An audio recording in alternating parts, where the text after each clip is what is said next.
Hello everyone, आप सभी को बहुत बहुत हार्दिक स्वागत करता हूं अपनी यूट्यूब चैनल क्लास मॉनिटर में।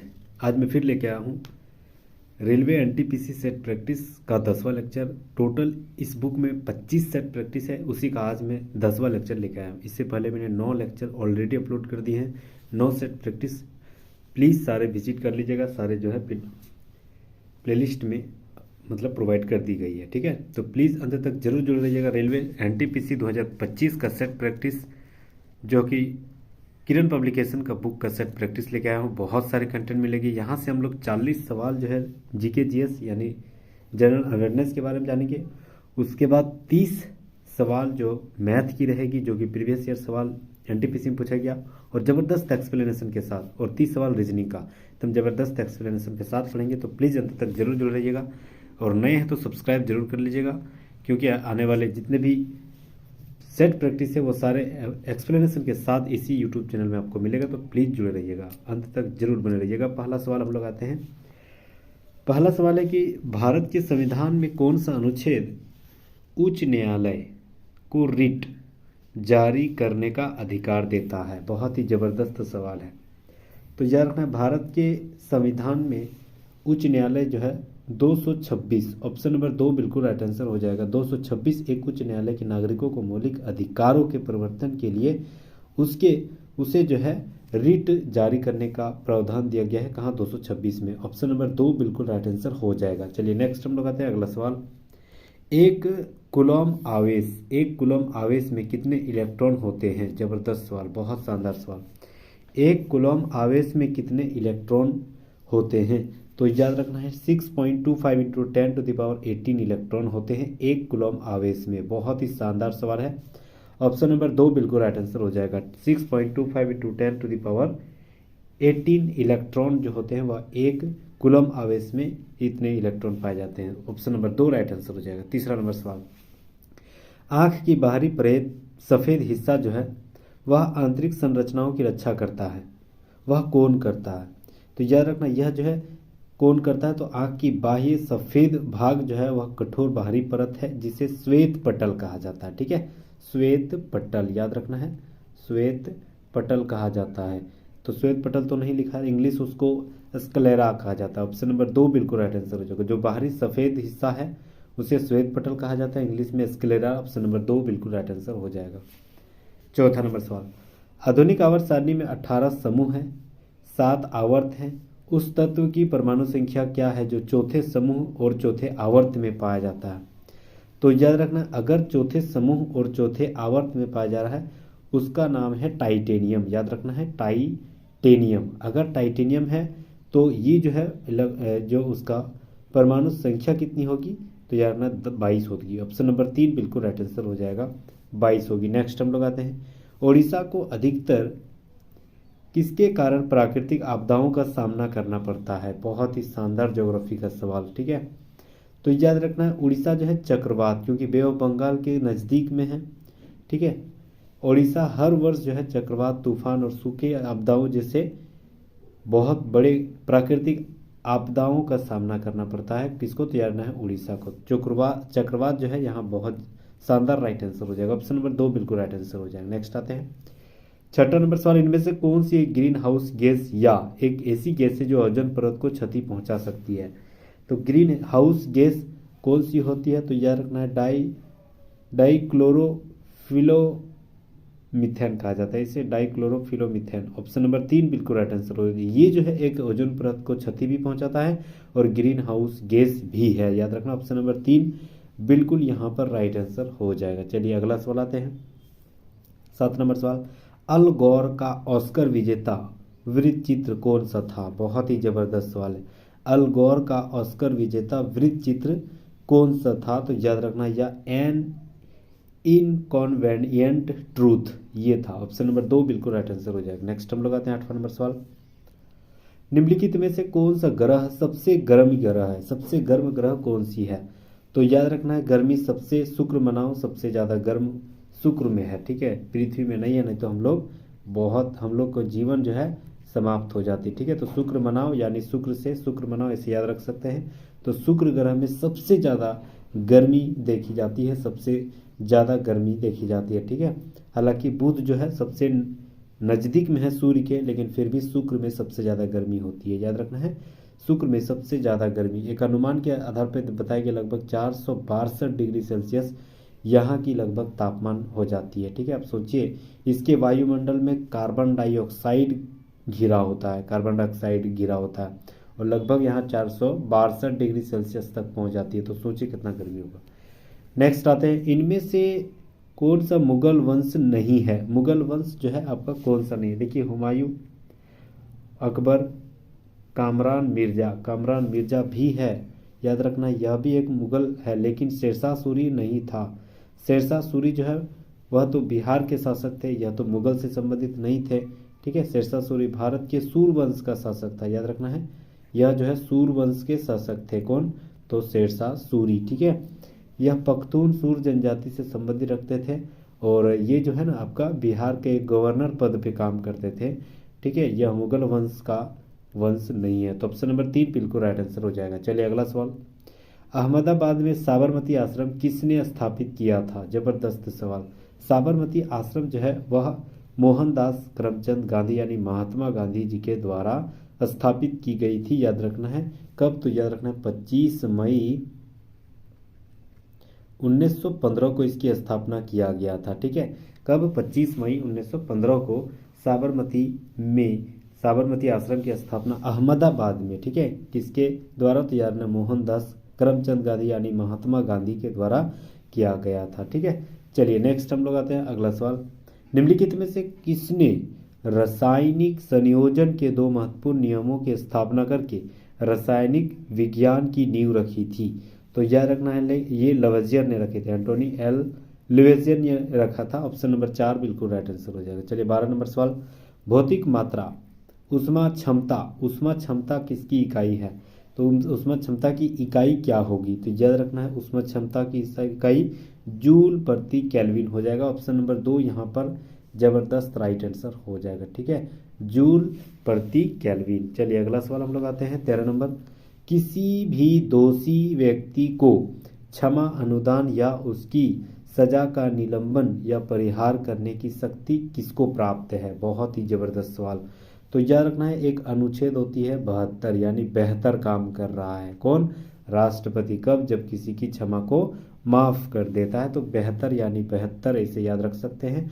तो अनुच्छेद 72 के तहत राष्ट्रपति के द्वारा किसी भी दोषी व्यक्ति को, यहाँ तक के फांसी में दोषी व्यक्ति को भी फांसी की सजा माफ कर सकती है, उसको सजा को माफ कर सकती है, निलंबन कर सकती है, प्रहार या पुनर्याचना कर सकती है, बहुत सारे कंटेंट, ठीक है, राष्ट्रपति के पास होती है, ठीक है। चलिए नेक्स्ट हम लोग आते हैं, ये जो है आपका 72 के आधार पर होती है। चलिए अगला सवाल हम लोग आते हैं, समान नागरिक संहिता का भारतीय संविधान के किस अनुच्छेद में उल्लेख है। देखिए ये जो है राज्य के नीति निर्देशक तत्व के अंतर्गत आते हैं, कौन, समान नागरिक संहिता। तो समान नागरिक संहिता जो है, समान यानी UCC यूनिफॉर्म सिविल कोड, ठीक है, ये जो है आपका अनुच्छेद 44 में जिक्र किया गया है। ऑप्शन नंबर 1 यहाँ पर बिल्कुल राइट आंसर हो जाएगा। यहाँ से करंट से एक सवाल बता दे रहे हैं। सबसे पहले उत्तराखंड अभी हाल ही में UCC लागू करने वाला या UCC कानून पारित करने वाला, संविधानिक पद से कानून पारित करने वाला देश का पहला राज्य बन गया है उत्तराखंड, ठीक है। हालांकि गोवा में ऑलरेडी पुर्तगालियों के द्वारा UCC लागू है, लेकिन संवैधानिक पद के आधार पर लागू नहीं है। इसे जो है विधानसभा में पारित नहीं किया गया था, बल्कि उत्तराखंड में हाल ही में विधानसभा द्वारा पारित करके जो है UCC लागू करने वाला देश का पहला राज्य बन गया।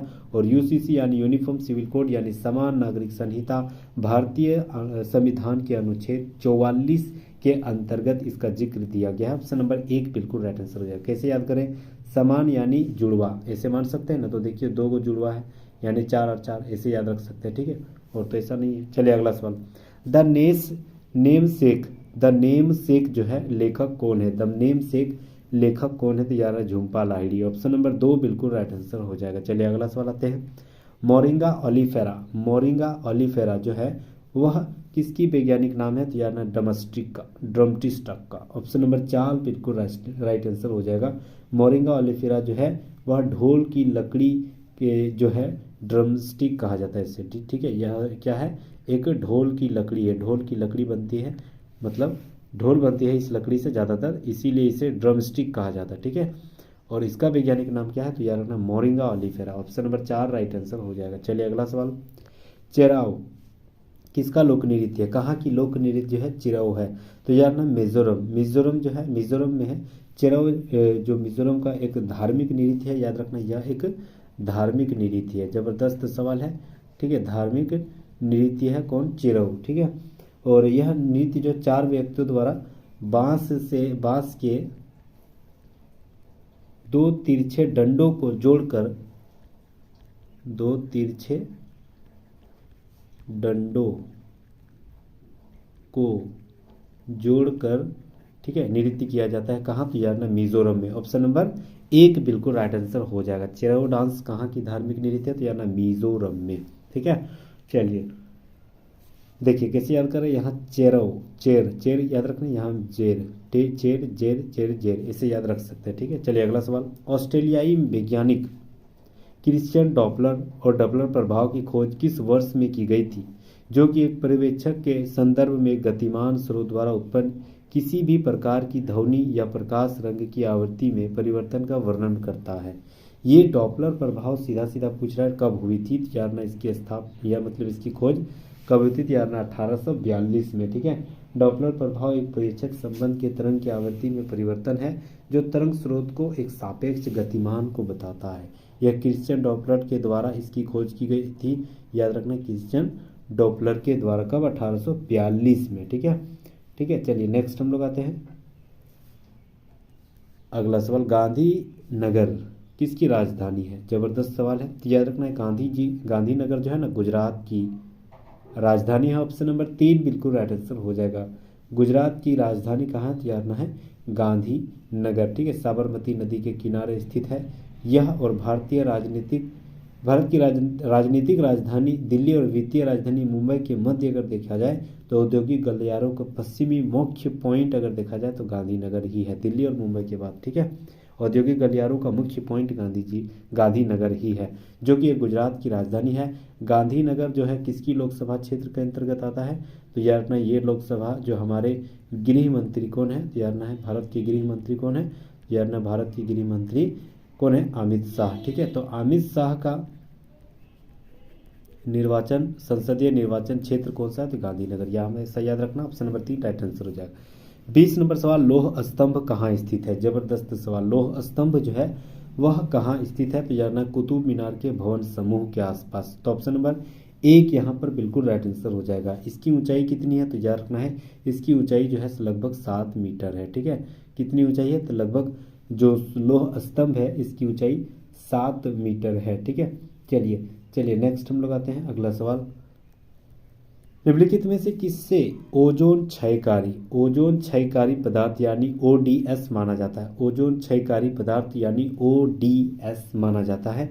तो याद रखना CFC क्लोरोफ्लोरोकार्बन, ये तो प्रमुख उद्देश्य है, हेलोन्स भी है, मीथेन भी है, यानी सभी है। तो ऑप्शन नंबर 4 बिल्कुल राइट आंसर हो जाएगा। ओजोन क्षय करने में सबसे बड़ा योगदान CFC का है, ठीक है। कार्बन मोनोऑक्साइड का है, हेलोन्स का है, मीथेन का, ये सारे जो है वह आपका ओजोन क्षयकारी में मुख्य योगदान है। ओजोन परत परत में पाया जाता है, किस परत में, तो याद रखना ये जो है एक समताप मंडल में पाया जाता है, ठीक है।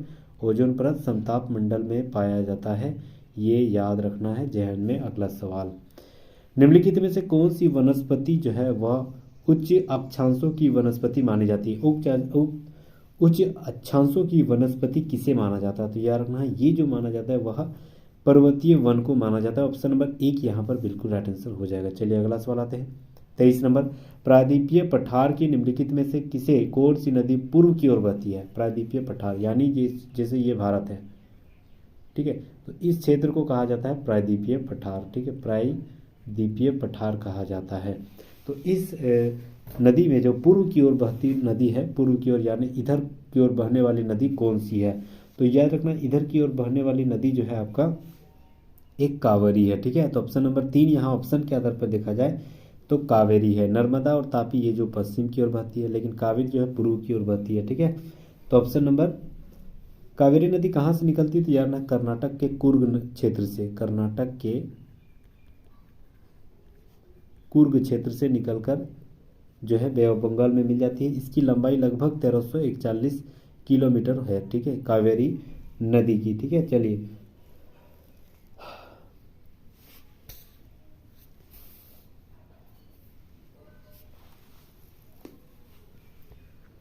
भारतीय संविधान का कौन सा अनुच्छेद यह बताता है कि भारतीय नागरिक को किसी भी रेस्तरां, सड़क या सार्वजनिक स्थानों का उपयोग करने का अधिकार है?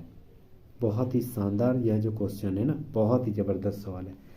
तो याद रखना है अनुच्छेद के 15(2), ये जो का है 15(2), ये बताता है कि भारतीय नागरिक देश के किसी भी धर्म, किसी भी नस्ल, किसी भी जाति और किसी भी लिंग या जन्म स्थान हो, उस आधार पर उसे के साथ भेदभाव नहीं किया जा सकता। यह 15(2) के तहत कहा जाता है। तो ऑप्शन नंबर 2 बिल्कुल राइट आंसर हो जाएगा, ठीक है। नेक्स्ट हम लोग आते हैं 25 नंबर सवाल। निम्नलिखित में से किस ग्रह को सर्वाधिक प्राकृतिक उपग्रह है? सर्वाधिक सबसे ज्यादा प्राकृतिक उपग्रह जो है वह किसमें है? तो यार ना बृहस्पति में, ठीक है। देखिए यूनिवर्स का सबसे बड़ा ग्रह कौन सा है? तो याद रखना है वह कौन सा है? बृहस्पति ग्रह जो है वह यूनिवर्स का सबसे बड़ा ग्रह होती है, ठीक है, सबसे बड़ा ग्रह। उसके बाद सबसे ज्यादा इसमें उपग्रह पाई जाती है, ठीक है। सबसे ज्यादा उपग्रह किसमें पाई जाती है? तो याद रखना है बृहस्पति में जो है वह सबसे ज्यादा उपग्रह पाई जाती है, ठीक है।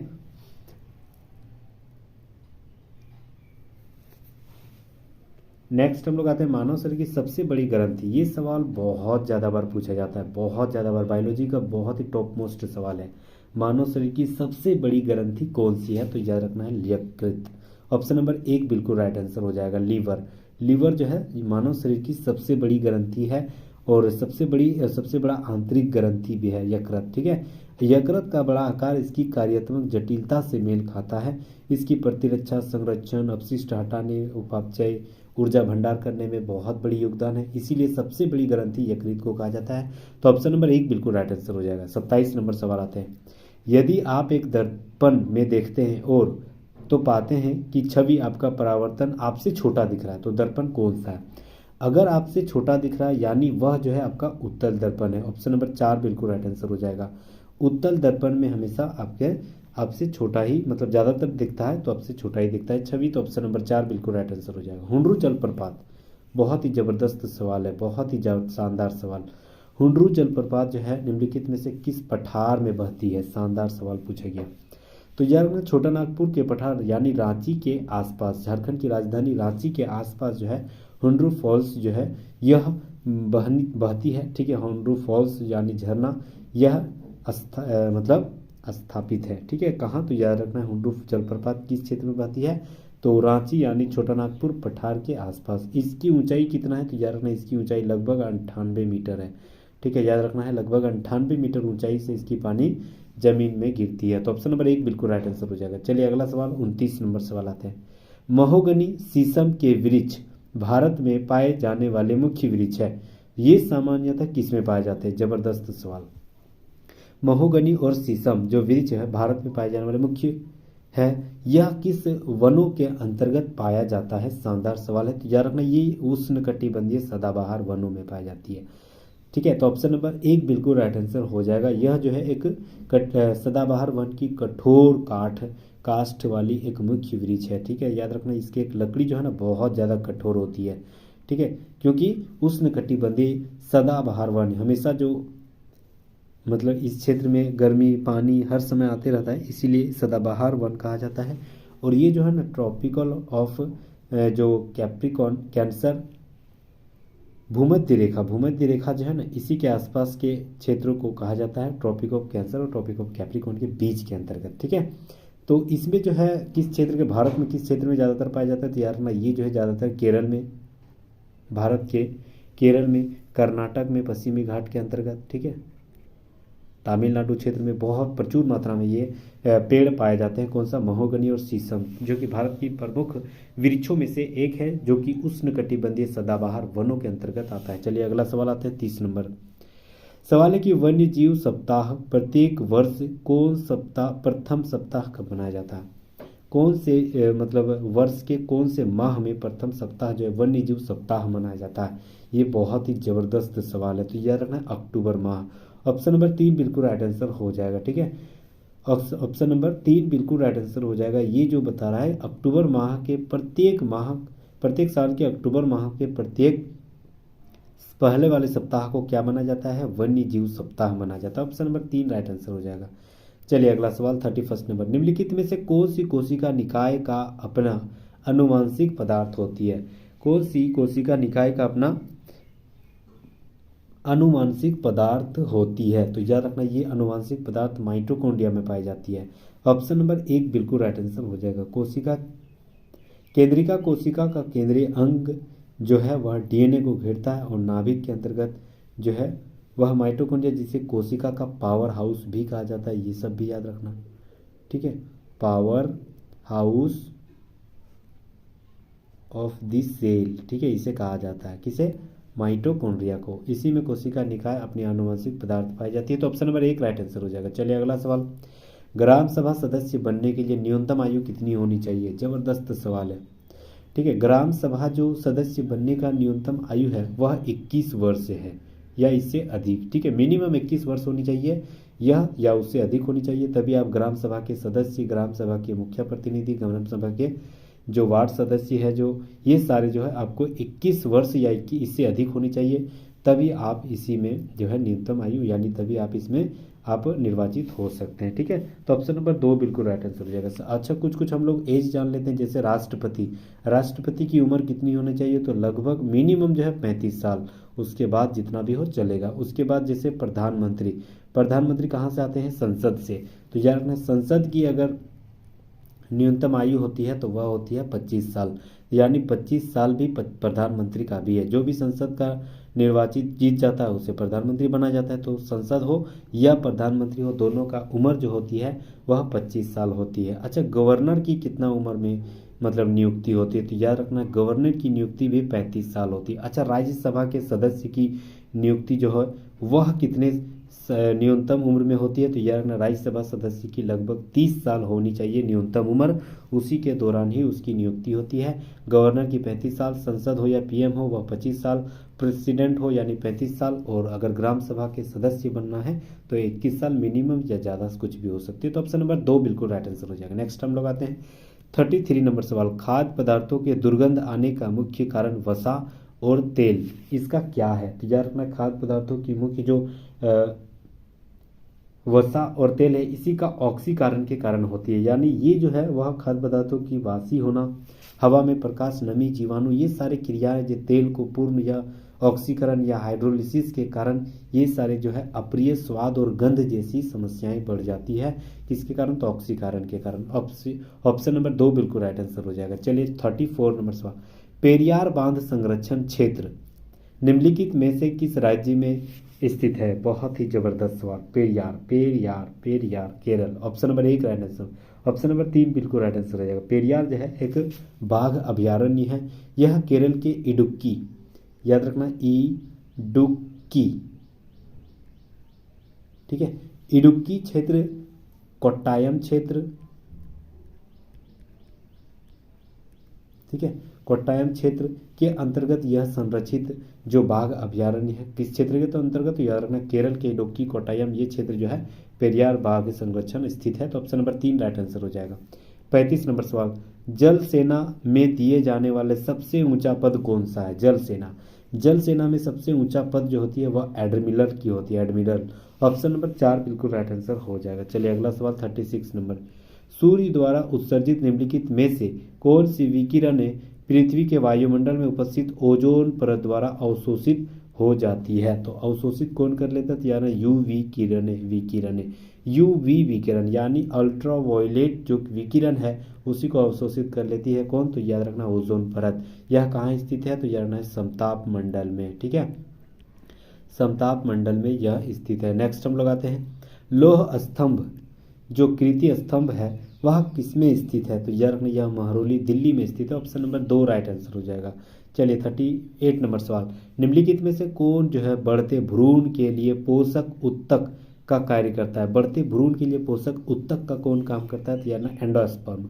एंडोस्पर्म जो होते हैं वह बढ़ते भ्रूण के पोषक उत्तक के रूप में कार्य करता है। तो ऑप्शन नंबर 3 बिल्कुल राइट आंसर हो जाएगा। नेक्स्ट हम लोग आते हैं 39 नंबर सवाल, क्षुद्र ग्रह जिसे लघु ग्रह भी कहते हैं, यह कौन सी कक्षाओं के बीच पाए जाते हैं? तो याद रखना है क्षुद्र ग्रह एस्ट्रॉइड जो होते हैं यह ज़्यादातर किस क्षेत्र में पाया जाता है? तो मंगल ग्रह और बृहस्पति ग्रह। आंतरिक ग्रह और बाह्य ग्रह जो होते हैं उसी के बीच, यानी आंतरिक ग्रह का सबसे लास्ट में कौन है? मंगल। और बाह्य ग्रह का सबसे फर्स्ट में कौन है? तो बृहस्पति। ठीक है, तो मंगल ग्रह और बृहस्पति ग्रह के बीच में क्या पाए जाते हैं? तो यानी एस्ट्रॉइड यानी क्षुद्र ग्रह पाए जाते हैं। चलिए नेक्स्ट हम लोग आते हैं 40 नंबर सवाल, निम्नलिखित में से कौन सा एक अप्रत्यक्ष कर है? अप्रत्यक्ष कर यानी एक होती है कर, दो प्रकार के होते हैं। सबसे पहले एक प्रत्यक्ष कर यानी डायरेक्ट कर, दूसरी होती है अप्रत्यक्ष कर। ठीक है, डायरेक्ट कर कौन देता है? जो डायरेक्ट सरकार के हाथों में देती है, किसी दूसरे के हाथों में नहीं। जैसे मेरा महीना अगर मंथली अगर मान के चलो 5 लाख 7 लाख से ज़्यादा है तो हम डायरेक्ट पैसा कटा देंगे बैंक में, किसको? गवर्नमेंट को पैसा दे देंगे, उसी को डायरेक्ट कर कहा जाता है। अप्रत्यक्ष कर कौन निभाता है? जनता, जो कि आम जनता निभाती है। जैसे मान के चलो मैंने इस मोबाइल को खरीदा, तो मैंने इस मोबाइल को अगर मान के चलो 20,000 में खरीदा, तो 20,000 में कुछ टैक्सेस जो जाती है वह मान के चलो 500 रुपया जीएसटी के रूप में हो या कुछ भी, और तो ये 500 रुपया कहाँ चल जाती है? गवर्नमेंट के पास, भारत सरकार के पास। तो ये जो है हम डायरेक्ट तो पैसा नहीं दिए, हम 20,000 मोबाइल में लिए। वो मोबाइल जो मैन्युफैक्चरिंग करने में काम किया था, मतलब जो बनाने में दिया था योगदान, वो क्या किया? वो गवर्नमेंट को दिया। यानी हम डायरेक्ट नहीं दिए, किसी दूसरे के सहायता से दिए। ठीक है, हम जान भी नहीं सकते हैं कि वो कितना पैसा वो गवर्नमेंट को दिया है।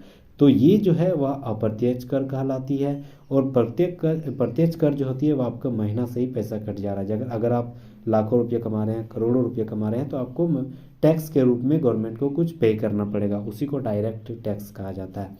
जैसे संपत्ति कर, ये जो है डायरेक्ट टैक्स से है। ठीक है, उसके बाद पूंजी लाभ कर, अगर आपके पूंजी कैपिटल में ज़्यादा प्रॉफिट हो रही है तो आपको लाभ कर भी देना पड़ेगा। उपहार कर ये भी देना पड़ेगा। ठीक है, ये तीनों जो है आपका यह प्रत्यक्ष कर है। लेकिन जीएसटी यानी वस्तु एवं सेवा कर, ठीक है, गुड एंड सर्विस टैक्स जो है वह आपकी यह एक अप्रत्यक्ष कर है। क्योंकि अगर मान के चलो किसी कलम को हम खरीद रहे हैं 5 रुपये में, तो हो सकता है 50 पैसा वह जीएसटी के रूप में काटा होगा। तो ये जीएसटी कौन ले रहा है? भारत सरकार ले रहा है। इसी को जीएसटी कहा जाता है। जीएसटी जो है कब लागू हुई थी? तो याद रखना 1 जुलाई 2017 को। ठीक है, 1 जुलाई 2017 को इसकी लागू हुई थी। चलिए, तो ऑप्शन नंबर 2 बिल्कुल राइट आंसर हो जाएगा, जो कि एक अप्रत्यक्ष कर है। कौन? तो वस्तु एवं सेवा कर। ठीक है, चलिए 1 जुलाई जो है वह 2017 को लागू हुई थी, ये सब ध्यान में रखना है। चलिए जीके जीएस सवाल हम लोग 40 सवाल खत्म कर लिए। अब हम लोग आते हैं 30 सवाल मैथ का। 30 सवाल मैथ यानी 30 सवाल मैथ रहेगी, तो यानी 30 चैप्टर आपका रिवीजन होने वाला है। तो सोचिए आपको कितना बेनिफिट यहाँ से एक ही वीडियो से मिलने वाला है। तो प्लीज़ अंत तक जरूर जुड़े रहिएगा अगर आप सीरियसली मोड पर किसी सरकारी नौकरी की इच्छा रखते हैं तो। ठीक है, तो देखिए 41 नंबर सवाल बहुत ही ज़बरदस्त सवाल है। यहाँ से एकदम ट्रिक्स के रूप में हम बताएंगे। जैसे मान के चलो रीवा के पास कुछ मुर्गी है और कुछ बकरी है, यानी मुर्गी का 2 पैर और बकरियों के 4 पैर होते हैं। जानवर में टोटल 100 सिर है, यानी फिक्स है कि बकरी और मुर्गी कितना टोटल मिला के 100 गो है। ठीक है, उनमें से पैरों की संख्या 348 है। तो यहाँ बकरियों की संख्या कितनी है? बकरियों की संख्या अगर ढूंढने बोल रहा है हमारा बकरी की संख्या, देखने ध्यान से देखिएगा। अगर बकरी खोज रहा है बकरी की संख्या, तो बकरी का कितना पैर होता है? 4। तो 4 को छोड़ देंगे, इसका उल्टा कितना हो गया? उल्टा मुर्गी हो गया ना, बकरी और कौन है? मुर्गी। तो 2 से गुना कर देंगे किसको? तो याद रखना जो सिर है उसी को, तो याद रखना इसको गुना कर देंगे, तो ये कितना हो जाएगा? 200। और जो टोटल है ना पैरों की संख्या उससे हमको घटा देंगे, तो 348 से हमें घटा देंगे तो कितना बचा? 148। उसी को आधा कर देंगे तो कितना हो जाएगा? ये मेरा 4 और ये 7 और 4 74, वही बकरियों की संख्या निकल गया। तो ऑप्शन नंबर 2 बिल्कुल राइट आंसर हो जाएगा। ठीक है, बाकी अगर बोल रहा है कि ए को निकल गया तो दूसरा निकल जाएगा, 100 से घटा देंगे तो वही दूसरा निकल जाएगा, मुर्गियों की संख्या। ठीक है, तो ये हो गया आपका 100 जैसे 26 हो गया मुर्गी की संख्या, टोटल 100 था ना, तो 26 मुर्गी की संख्या और बकरी निकालने बोल रहा है, तो जो हमारा आंसर निकाल रहा है वही मेरा जो है जो 48 का 2 से भाग दिया ना, वो मेरा जो आंसर था वही निकला। ठीक है, तो ऑप्शन नंबर 2 बिल्कुल राइट आंसर हो जाएगा। उम्मीद कर रहा हूँ बहुत ही बेसिक और नया कुछ सीखने को मिला होगा। प्लीज़ जुड़े रहिएगा अंत तक। चलिए एक सवाल और, एक जबरदस्त सवाल है। एक शूटिंग परीक्षा में लक्ष्य को भेदने के लिए ए 1/2, बी 2/3 और सी 3/4 के लिए भेद रहा था। यदि वह एक ही लक्ष्य पर निशाना साध रहे हैं तो उनमें से केवल एक द्वारा लक्ष्य जो है भेदने की क्या प्रायिकता है। बहुत ही जबरदस्त सवाल यहाँ किया हुआ है। ठीक है, चलिए तो सबसे पहले हम लोग क्या करेंगे, 1/2 ए कितना है 1/2। ठीक है, 1/2 अब गुना किसके साथ करेंगे, तो गुना जो है वह 2/3, बी वाला 2/3 था ना, तो भेदने की क्षमता 2/3, ना भेदने की क्षमता कितना हो जाएगा, इसको घटा देंगे 3 में 1 तो 1/3 हो जाएगा, बिल्कुल 1/3 हो जाएगा। तो 1/3 से गुना करेंगे, फिर गुना, फिर सी को भेदने की क्षमता 3/4 थी, ना भेदने की क्षमता कितना है, तो उसका जस्ट उल्टा 4 में 1 घटा देंगे, 4 में 3 घटा देंगे तो 1/4 हो जाएगा, बिल्कुल सही। ठीक है, ये भी सही है। चलिए अगला हम लोग फिर ये सारे को एक जगह लिखेंगे, फिर जोड़ देंगे किसके साथ, फिर शुरुआत में करेंगे 1/2। ठीक है, शुरुआत में ए 1/2 सबके साथ हो रही है तो ए 1/2 हो गया। फिर अब जो है वह कितना भेद रही थी, बी जो भेद रही थी 2/3, तो इसके साथ गुना करेंगे 2/3 एक बार। जो बी ना भेद रही थी वह कितना थी 1/4, तो 1/4 इसके साथ भी गुना होगी। फिर प्लस, मतलब एक बार भेदने की क्षमता, एक बार ना भेदने की क्षमता, फिर 1/2 शुरुआत में करेंगे तो कितना हो जाएगा आपका,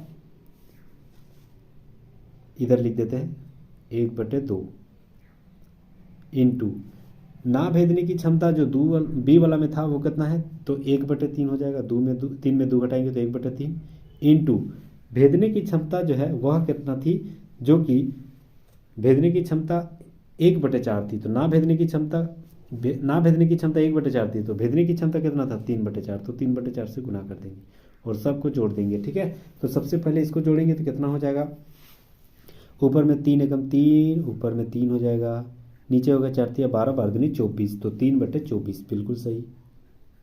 प्लस ऊपर में 1 हो जाएगा, ये 4 तिया 12, 12 दूनी 24 हो जाएगा, बिल्कुल सही। प्लस ऊपर में 2 हो जाएगा और 4 तिया 12, 12 दूनी 24 हो जाएगा, सबको एलसीएम लेंगे तो 24 ही होगा।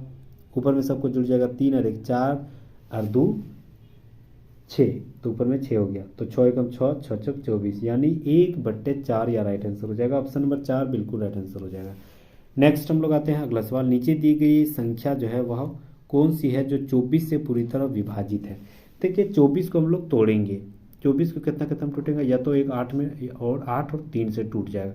8 अगर 3 और 8 से कटेबल है वो संख्या, तो फिर से 24 से भी कटेबल है। तो 8 से कटेबल होने के लिए क्या इसका जो रूल है वह क्या है, तो यानी लास्ट 3 डिजिट, 3 डिजिट अगर 8 से कट जा रही है तो टोटल संख्या भी कट जाएगी। जैसे सर 528 है तो वह 528 लास्ट 8 बार में कट जाएगा, 8 छः 48, 8 छः 48, यानी 8 से कट जा रहा है।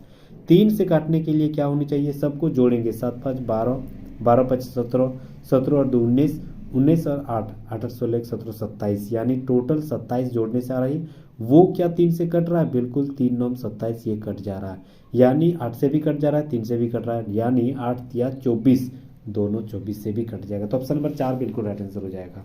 नेक्स्ट हम लोग आते हैं, यदि किसी संख्या को 164 को 32:9 में अनुपात में विभाजित करेंगे तो छोटा का मान क्या हो जाएगा। छोटा का मान यहाँ कितना है 9, टोटल कितना है, तो 32 और 9 41, और इंटू संख्या में कितना है 16 64, इसको गुना हो जाएगा तो 41 चौके गुना हो जाएगी, 4 एकम 4 4 4 16, तो 9 चौक 36।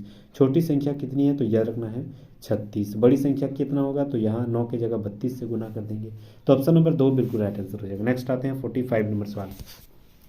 किसी प्रवेश परीक्षा में अर्हताएं प्राप्त करने के लिए अधिकतम 600 में से 522 जो है अंकों की आवश्यकता होती है। प्रतिशत में कट ऑफ क्या हो जाएगी, यानी ये जो 522 है वह कितना प्रतिशत कट ऑफ बता रहा है। ये जबरदस्त सवाल है। तो 522 को ऊपर में रखेंगे और बेस कितना है 600, तो नीचे रखेंगे।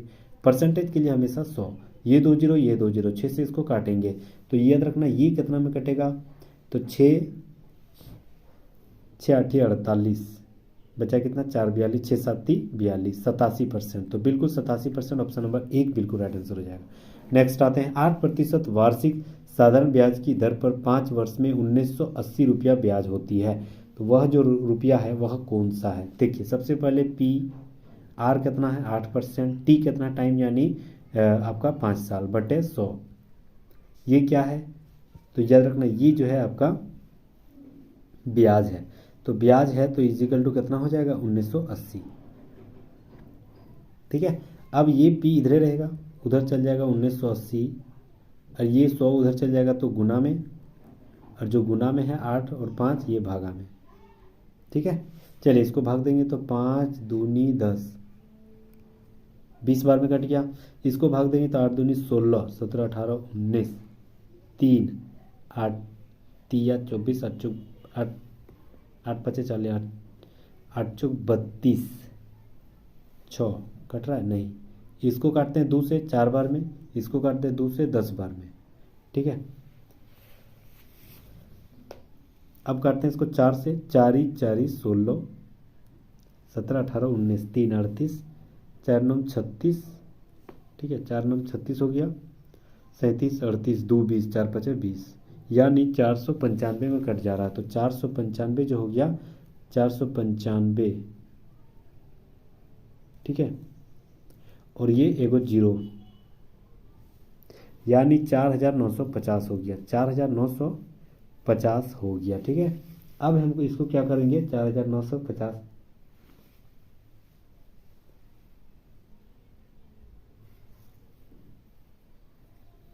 कहीं मिस्टेक किए हैं क्या,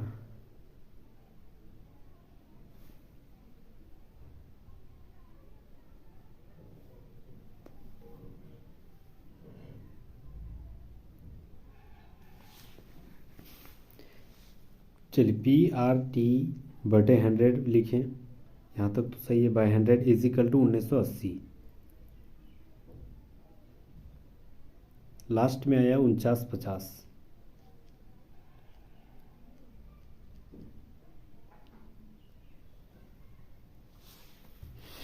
फिर से बनाते हैं, कहीं मिस्टेक हुआ होगा। बोल रहा है कि 8% साधारण ब्याज की दर पर 5 वर्ष में 1980 रुपये का ब्याज, अच्छा सॉरी एक्सट्रीमली सॉरी, यह जो है ना पी दिया हुआ है, हमें ब्याज निकालना है तो पी की जगह 1980 लिखना है, sorry extremely sorry, 1980 P R मेरा है, टाइम हो गया 5 और आर हो गया मेरा 8 बटे 100, बहुत ही शानदार। तो ऐसा था ये 0 5 दूनी 10, ये 2 बार में 4 बार में कट गया, 4 8 32 के 2 आते बचा 1, 4 9 36 1 30 38 39, 9 हाथ में 3 4 एकम 4 5 6 7, 792 राइट आंसर हो जाएगा, ऑप्शन नंबर 4 बिल्कुल राइट आंसर हो जाएगा। नेक्स्ट हम लोग आते हैं, इसीलिए ध्यान से थोड़ा पढ़ लेना है क्वेश्चन को। ठीक है, चलिए अगला सवाल, 15% लाभ के स्थान पर 9% की हानि के बीच का अंतर 768 है। अच्छा 15% लाभ यानी 115, 9% या हानि यानी 91, इसको घटाएंगे तो कितना हो जाएगा 15 और 9 कितना हो गया इधर 15 और 9 24, यानी 24x बराबर हो गया आपका 768, तो 100 बराबर क्या हो जाएगा 100 इधर ऊपर चल जाएगा, इधर 24 आ जाएगा। ठीक है, तो 768 और डबल जीरो भागा हो गया आपका 24, तो याद रखना ये जो है आपका कितना बार में कटेगा 32 बार में, और 2 गो जीरो यानी 3200 राइट आंसर हो जाएगा, ऑप्शन नंबर 3 बिल्कुल राइट आंसर हो जाएगा। नेक्स्ट हम लोग आते हैं, दो समीकरण जो दिया गया है वह दिया गया है x minus 4y is equal to 0। देखिए बहुत ही ज़बरदस्त सवाल है, x minus 4y is equal to 0, दूसरा दिया है 4x plus 3y is equal to 19। ठीक है, यानी एक समाधान ए और बी है, तो ए बी बट्टे ए प्लस 4b का मान हमें याद करना पड़ेगा। तो सबसे पहले हमें क्या करना है, ठीक है, पहला वाला इसको हम लोग 3 से गुना करते हैं, एगो को काटना भी तो पड़ेगा ना, और दूसरा वाला को 4 से गुना करते हैं। ठीक है, तो 3 और x 3x माइनस तीन चारी 12y इजिकल टू 0। ठीक है, 3 0 0 हो जाएगा। 4 को 4 4 4 16x प्लस प्लस प्लस 4 तिया 12y, देखिए ये वाला कट गया y ना, इजिकल टू 19 चौक 76 हो गया। देखिए यहाँ कुछ नहीं तो माइनस है, यहाँ प्लस का माइनस, यहाँ प्लस का माइनस, नहीं इसमें घटाना है, इसको छोड़ देते हैं। तो ये दोनों कट जाता है। इधर मेरा हो गया आपका 19x इजिकल टू उधर हो गया 76। तो x इजिकल टू कितना हो गया 76/19 यानी 4। x मेरा 4 निकला। ठीक है, x मेरा क्या निकला 4। वही x को a मानेंगे, यानी a मेरा निकला 4 तो b क्या होगा, तो x के जगह यहाँ 4 बैठाएंगे। तो यहाँ अगर बैठाएंगे तो 4 माइनस 4y इजिकल टू 0 होगा ना, फिर माइनस 4y इजिकल टू 0, और ये कितना हो जाएगा आपका 0 है, तो ये मेरा 4 हो जाएगा। ठीक है, इधर चाहे जाएगा तो -4, -0 का तो -4 हो जाएगा। फिर माइनस ये माइनस माइनस कट गया, ये 4 एकम 4 यानी y इजकल टू 4 1 निकला, 4 एकम 4 एक बार निकला, और x इजकल टू 4 निकला, यानी a बराबर निकला, a माने थे x को, ठीक है 4, और b बराबर निकला मेरा 1। अब a की जगह 4 और b की जगह 1 यहाँ बैठेंगे तो 4 एकम 4, ऊपर में 4 हो जाएगा, नीचे ये हो जाएगा 4 और ये हो जाएगा 4 एकम 4 8, यानी 1/2 राइट आंसर हो जाएगा। ठीक है, तो ऑप्शन नंबर बी देखिए, ऑप्शन नंबर 2 बिल्कुल राइट आंसर हो जाएगा 1/2। नेक्स्ट हम लोग आते हैं, एक वृत्त का क्षेत्रफल 616 सेंटीमीटर स्क्वायर में है, तो त्रिज्या ज्ञात करना है। वृत्त का क्षेत्रफल क्या होती है πr²। ठीक है, इजिकल टू दे दिया 616 सेंटीमीटर स्क्वायर। ठीक है, तो यहाँ पर r² नहीं दिया है, मतलब r² इधर रखेंगे, इजिकल टू दे दिया 616, और ये पाई नीचे, तो पाई का मान 22 और 7 नीचे नहीं लिखना, डायरेक्ट ऊपर लिख देना है। ठीक है, इसको काटते हैं तो 11 5 55, 11 चौक 66, ये 11 दूनी 22, ये 2 करेगा 28 बार में। ठीक है, तो 28 को तोड़ेंगे, ये आर इधर रहेगा और उसका उधर चल जाएगा तो अंडर रूट। 28 को तोड़ेंगे तो 4 गुना 7 में टूटेगा, और 7 ऑलरेडी है, ये 7 तो 7 2 गो है, तो ये एगो में निकल जाएगा, और 4 किसका स्क्वायर है तो 2, तो ये निकल जाएगा, जिसको गुना करेंगे तो 7 दूनी 14, ऑप्शन नंबर 1 बिल्कुल राइट आंसर हो जाएगा। नेक्स्ट आते हैं, PQR में Q जो है माप 90 डिग्री है। अगर मान के चलो PQR कोई त्रिभुज दे दिया गया, ठीक है, ये P है, ये Q है और ये R है, तो Q का मान दे दिया 90 डिग्री। चलिए यहाँ तक सही है।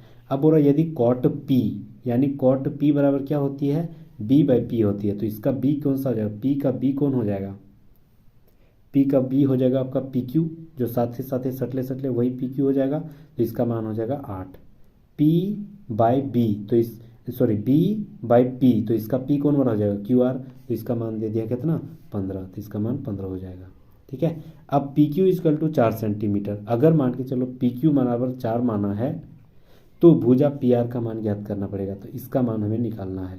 देखिए सबसे पहले यहाँ अगर 8 है, यहाँ 15 है, तो हीरोन के सूत्र से हमें निकालना पड़ेगा पाइथागोरस प्रमेय से, तो इसका मान निकल जाएगा। तो 8 का स्क्वायर कितना होता है 64, 15 का स्क्वायर कितना होता है तो 225, ये दोनों को जोड़ देंगे तो 289 हो जाएगा।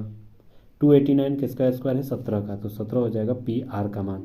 अगर 8 बराबर 4 तो 17 बराबर वाट, तो 4 बराबर 8, तो कितना बराबर 17, तो 17 चौक इसको गुना करेंगे ना, 17 गुना 4/8, तो ये 4 दूनी 8, ये 2 ये कट जाएगा, तो कितना में कटेगा 2 8 16, 2 5 10, यानी 8.5 राइट आंसर हो जाएगा। ऑप्शन नंबर 1 बिल्कुल राइट आंसर हो जाएगा 8.5। नेक्स्ट हम लोग आते हैं अगला सवाल, बहुत ही ज़बरदस्त और बेसिक सवाल 9-10 का, एकदम आसानी से। सबसे पहले जो पूर्णांक में दिया गया है ना, उसी को अलग ही लिखते हैं। सबसे पहले क्या लिखेंगे 3 + 5 -2 -4। ठीक है, यहाँ तक समझ गए, उसको अलग लिख दिए। अब इसको जो है हम लोग हल कर लेते हैं पहले, तो ये हो जाएगा 5 3 8 हो गया, और माइनस माइनस प्लस हो गया, मतलब 3 और जो 4 और 2 6, बढ़ा के माइनस, यानी ये, यानी इसका मान निकल गया 2। ठीक है, इधर निकल गया 2। अब जो इधर निकल गया 2, तो 2 को अलग हम लोग लिख लेते हैं इधर 2 प्लस। अब सब जो बटा वाला है उसको हम लोग लिखेंगे। तो ये रखना, ये कितना हो जाएगा 10/11 प्लस 7/15 प्लस 9/22, सॉरी यहाँ माइनस है,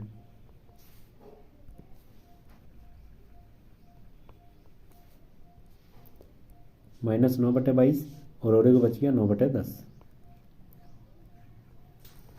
ठीक है, अब सबको हम लोग क्या करना है, एलसीएम लेना है। तो एलसीएम अगर हम सबका लेंगे तो बहुत बड़ा हो जाएगा। अच्छा, इसको अलग अलग ही कर लेते हैं, इसको अलग ले लेते हैं, इसको अलग ले लेते हैं। अगर बीच में माइनस है तो इसको तो प्लस बनाना पड़ेगा, क्योंकि ये माइनस प्लस माइनस ही ऑलरेडी हो जाएगा, तो अलग अलग कर लेते हैं। ठीक है, या इसको प्लस कर लेते हैं या इसको माइनस कर देंगे, ए को किसी को माइनस करना ही पड़ेगा, जब अलग करेंगे तब। तो ये मेरा हो जाएगा माइनस, आसानी मतलब तुरंत बनेगा, इसीलिए ये सारे कर रहे हैं। ये माइनस हो जाएगा, बीच वाला प्लस हो जाएगा। ठीक है, चलिए इसको अगर एलसीएम लेंगे तो 11 हो जाएगा आपका। अच्छा, माइनस और प्लस को एक जगह करते तो वो भी ठीक हो जाता। ठीक है, जैसे भी हल करिएगा सब आसान हो जाएगा। जैसे मान के चलिए मेरे पास कितना बचा हुआ था 10/11, और ये माइनस वाला एक जगह इसके साथ ले आते हैं तो 9/22, इसके आगे माइनस, इसको अलग रखते हैं। फिर ये 7/15 और ये माइनस वाला 9/10, इसके आगे ये माइनस हो जाएगा। और दोनों के बीच में क्या होनी चाहिए, प्लस, ताकि प्लस और माइनस माइनस हो जाएगा, प्लस माइनस माइनस हो जाएगा। ठीक है, इसको एलसीएम लेंगे तो 11 और 22 का एलसीएम हो जाएगा 22।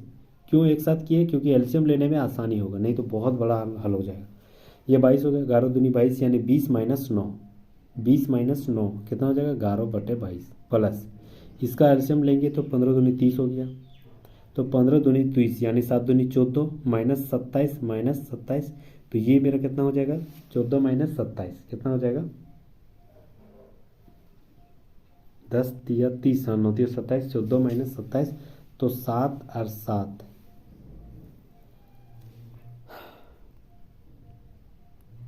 13,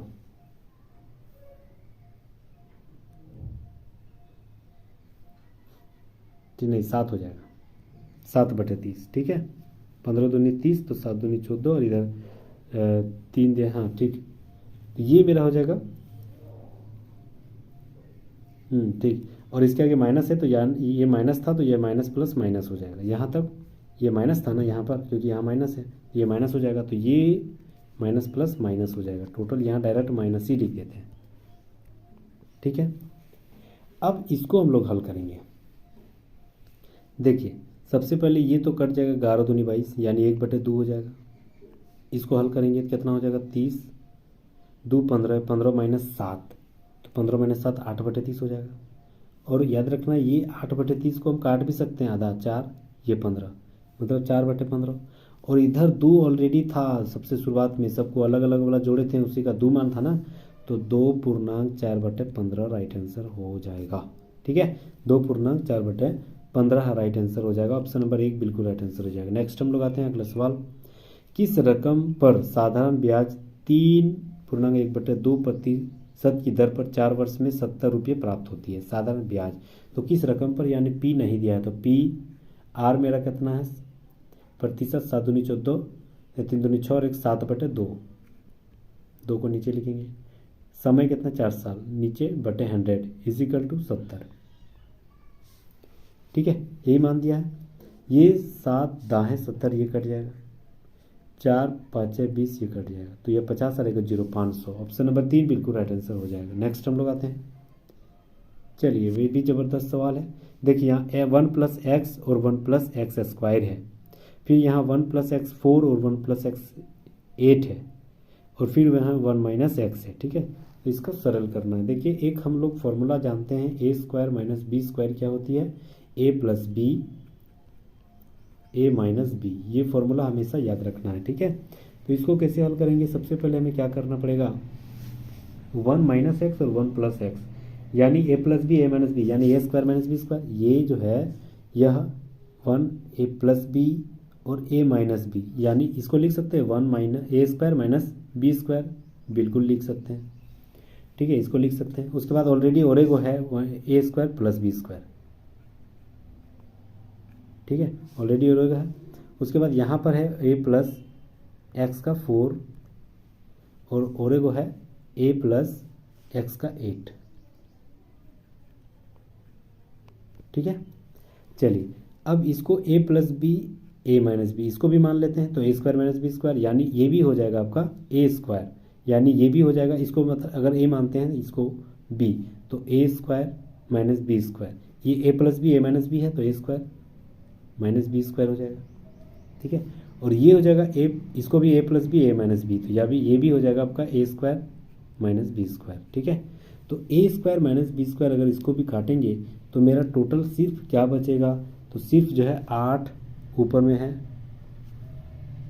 और ये मेरा 2 दूनी 4 हो जाएगा, तो 4 चारी ये 4 4 4 16 और इधर 8, ये ऊपर में 2 दूनी 4 4 4 8 और 8 8 16 हो जाएगा, यानी ए माइनस बी और टोटल का स्क्वायर 16 हो जाएगा। 16 नहीं, अलग अलग हो जाएगा, इसके पावर में स्क्वायर इसके पावर में स्क्वायर। ठीक है, सबको जोड़ देंगे तो ये ए स्क्वायर पावर में कितना हो जाएगा 16, तो पावर में 16 यानी ए किसको माने थे 1 को, तो 1 माइनस बी किसको माने थे एक्स को, तो एक्स, और दोनों का इसका पावर में 16 लिखो या ना लिखो कोई दिक्कत नहीं, लेकिन इसका पावर में 16 लिखना पड़ेगा। तो ऑप्शन नंबर 3 देखिए बिल्कुल ज़बरदस्त राइट आंसर हो जाएगा। नेक्स्ट हम लोग आते हैं, 3 क्रमागत धनात्मक संख्याओं के वर्गों का योग 365 है, संख्या का योग बताएं। बहुत ही शानदार सवाल। मान के चलिए तीन कोई संख्या है ए बी सी, अगर सी को मान लेते हैं एक्स, तो दूसरा वाला क्या हो जाएगा एक्स प्लस 1। अच्छा, इससे पहला वाला कितना हो जाएगा एक्स माइनस 1। अब आप बोलिएगा माइनस क्यों ला रहे हैं, क्योंकि माइनस ला रहे हैं क्या कि ये प्लस वाला और माइनस वाला कट जाएगा। ठीक है, इसका सबका वर्ग करते हैं, सबका वर्ग, और उसी का योग को कितना होगा 365 हो जाएगा। ठीक है, चलिए तो सबका योग करेंगे हम लोग, तो ये एक्स माइनस 1 का स्क्वायर यानी एक्स स्क्वायर, ठीक है, minus 2x minus minus plus 1, यही होगा। ठीक है, फिर यहाँ हो गया आपका एक्स स्क्वायर बीच वाला, फिर तीसरा वाला हो गया x square plus 2x plus 1। ठीक है, देखिए ये माइनस 2x ये प्लस 2x कट गया ना, इसीलिए हम माइनस लिए थे। ठीक है, आप अलग भी ले सकते हैं, कोई दिक्कत नहीं है। अब सबको जोड़ देना हमें। ठीक है, ये एक x square 2 x square 3 x square, यानी 3 एक्स स्क्वायर हो गया। ठीक है, 1 और 1 2 हो गया प्लस 2 इजिकल टू 365 हो गया, सॉरी 365। ठीक है, अब 3x स्क्वायर इजिकल टू कितना हो जाएगा, ये 2 उधर जाएगा तो घटेगा ना, तो 363 हो जाएगा, बिल्कुल सही। अब एक्स स्क्वायर बराबर क्या हो जाएगा 363 बटे 3 हो जाएगा, तो 3 एकम 3 3 दूनी 6 3 एकम 3 121 आ गया ना। एक्स स्क्वायर बराबर है, यानी एक्स सिर्फ कटेगा तो अंडर रूट उधर चल जाएगा 121, किसका अंडर रूट है 11 का, यानी एक्स बराबर 11 निकला। तो पहला वाला एक्स स्क्वायर माने था ना, तो 11, दूसरा वाला इसके बाद 1 जोड़े थे, तो पहला अगर दूसरा वाला 11 तो तीसरा वाला कितना हो जाएगा 12, 1 जोड़ के लिखते हैं ना, तो पहला वाला कितना हो जाएगा 1 फिर घटा देंगे तो 10, तो 10 11 12 सबको जोड़ देंगे तो कितना हो जाएगा 33। ऑप्शन नंबर 3 बिल्कुल राइट आंसर हो जाएगा। नेक्स्ट हम लोग आते हैं, 2560 पर 25% प्रतिवर्ष की दर पर 6 माह की रकम बताएं, यदि तिमाही चक्रवृद्धि ब्याज लगता है तो। देखिए, अगर दर तिमाही है तो जो परसेंटेज प्रतिवर्ष दिया गया उसमें 4 से भाग देंगे, क्योंकि 3 महीना 4 को आता है साल में, इसीलिए 25/4 ये मेरा रेट हो गया, आर हो गया। ठीक है, उसके बाद तिमाही में अगर 6 माह दिया है तो इसमें 2 से गुना करेंगे, क्योंकि 6 माह के को आता है साल में 2, तो 2 6 दूनी 12, यानी 12 महीना हो जाएगा। ठीक है, यानी 6 दूनी 12 यानी 2 हो जाएगा। ठीक है, अब उसी को P यानी 2560 इंटू 25/1 प्लस आर, 1 प्लस 25/2 4 × 100, ठीक है। तो ये कट जाएगा आराम से, 25 से कम 25, ये काटना नहीं चाहिए लेकिन ये यहाँ पर कट सकता है, ठीक है। 25 से कम 25, और ये हो गया आपका 25 का 400 के बार में कटेगा, 100 में करता है 4, तो 4 4 16, 116, 16 बार, तो 16 एकम 16 और 1 17/16, यानी 2560 का 17/16, 2 बार लिखना है क्योंकि 2 बार था, 2 साल था, यानी 2 था ना टाइमिंग, तो 17/16, एक साल में 2 बार 6 महीना होता है इसीलिए, ठीक है। 17/16 × 17/16 हो गया। अब इसी को काट छाट कर देना है, तो याद रखना ये काट छाट करने, ये देखिए 16 का स्क्वायर होता है ना, 16 का स्क्वायर जो होती है यह 17 × 17, ये कट जाएगा, कट जाएगा ना। 16 का स्क्वायर होती है 256, अरे को 0 बच जा रहा है, तो 17 का 9 17 289, अरे को 0, मतलब 2890। ऑप्शन नंबर 1 बिल्कुल राइट आंसर हो जाएगा, 2890, ठीक है। 289 0, ऑप्शन नंबर 1 बिल्कुल राइट आंसर हो जाएगा। नेक्स्ट हम लगाते हैं, दो रेलगाड़ी को समान दिशा में जा रही है, यानी एक ही दिशा में जा रही है, एक 40 किलोमीटर प्रति घंटा, दूसरा 22 किलोमीटर प्रति घंटा की चाल से एक दूसरे की ओर 1 मिनट में पार कर रही है, माने समय घट जा रही है। तो इसको, इसमें हम लोग जो स्पीड दिया गया वो कितना दिया है, इसको पहले घटाएंगे तो कितना है 18 किलोमीटर प्रति घंटा, क्योंकि एक ही समान दिशा में जा रहे हैं तो घटेगा, और विपरीत दिशा में आता तो जुड़ता। तो ये 18 में किलोमीटर प्रति घंटा, इसको छोटा करेंगे तो 5/18, यानी ये 5 मीटर प्रति सेकंड हो गया, ठीक है, 5 मीटर प्रति सेकंड हो गया ये। अब बोल रहा है कि ये, अब हमें ये क्या निकला, चाल, तो चाल बराबर क्या होती है, दूरी बटे समय। दूरी यानी दोनों रेलगाड़ियों की दूरी जोड़ देना है, एक रेलगाड़ी की दूरी दे दिया 125, दूसरी रेलगाड़ी का नहीं पता तो x मान लेंगे। तो चाल बराबर क्या होती है, दूरी बटे समय। समय कितना लगा था, तो समय मेरा 1 मिनट लगा था, मिनट को सेकंड बदलेंगे तो 60, ठीक है। ये इससे गुना करेंगे तो 6 5 30, यानी एगो 0 300, और 125 इधर घटा देंगे तो कितना हो जाएगा, कितना हो जाएगा 175। ऑप्शन नंबर 3 बिल्कुल राइट आंसर हो जाएगा, ठीक है। उम्मीद कर रहा हूँ समझ में भी आ रहा होगा। नेक्स्ट हम लोग आते हैं 57 नंबर सवाल, दो प्रत्याशियों ने एक चुनाव लड़ा, उनमें से एक ने 64%, दूसरा 64% लाया और वह 434 मतों से जीत गया। तो अगर मान के चलो टोटल 100 वोट दिया, एक ने लाया 64%, तो दूसरा ने कितना लाया 36%, डेफिनेटली दोनों को जोड़ने के बाद 100 आनी चाहिए। ई दोनों में जो 64% लाए, इससे 434 ज़्यादा लाया, तो परसेंटेज में ये कितना लाया, सवाल तो ये बनता है, परसेंटेज में ये कितना लाया, तो परसेंटेज में ये देखा जाए तो 28 ज़्यादा है, यानी 64 को 36 में घटाएंगे तो 28 में ज़्यादा है, तो 28 परसेंटेज में ज़्यादा है, तो मत में कितना ज़्यादा है 434, यानी 28 बराबर 434, तो 100 बराबर वाट। बस बन तो क्या, 100 ऊपर में इधर चल जाएगा और ये 28 नीचे आ जाएगा, ठीक है। ये अगर काट छाट कर देंगे तो ये मेरा काट छाट करने के बाद कितना आ जाएगा, ये मेरा 7 से कटेगा ना, 7 6 42, 7 दूनी 14, 7 चौक 28, ठीक है। ये कटेगा 2 से, ये कटेगा 31 बार में, ठीक है। ये कटेगा 2 से 155, अरे एगो 0 एगो पॉइंट, यानी 100 से गुना कर देंगे तो एगो 55, अरे एगो 0, राइट आंसर हो जाएगा 1550।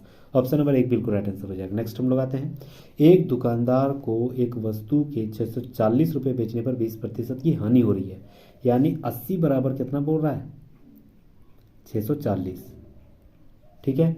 अब बोल रहा है वो अपने विक्रय मूल्य में कितना प्रतिशत वृद्धि कर दे कि वह लाभ 10% हो जाएगा, यानी अगर मान के चलो वह 80 बराबर 640 था, तो 100 बराबर पहले निकालते हैं, विक्रय मूल्य बराबर कितना होगा, तो विक्रय मूल्य ये जो क्रय मूल्य से क्रय मूल्य कितना हो जाएगा, तो ये 640 गुना 100 बटे 80, 1010 8 8 64, यानी 800। आपका क्रय मूल्य कितना हो गया 800,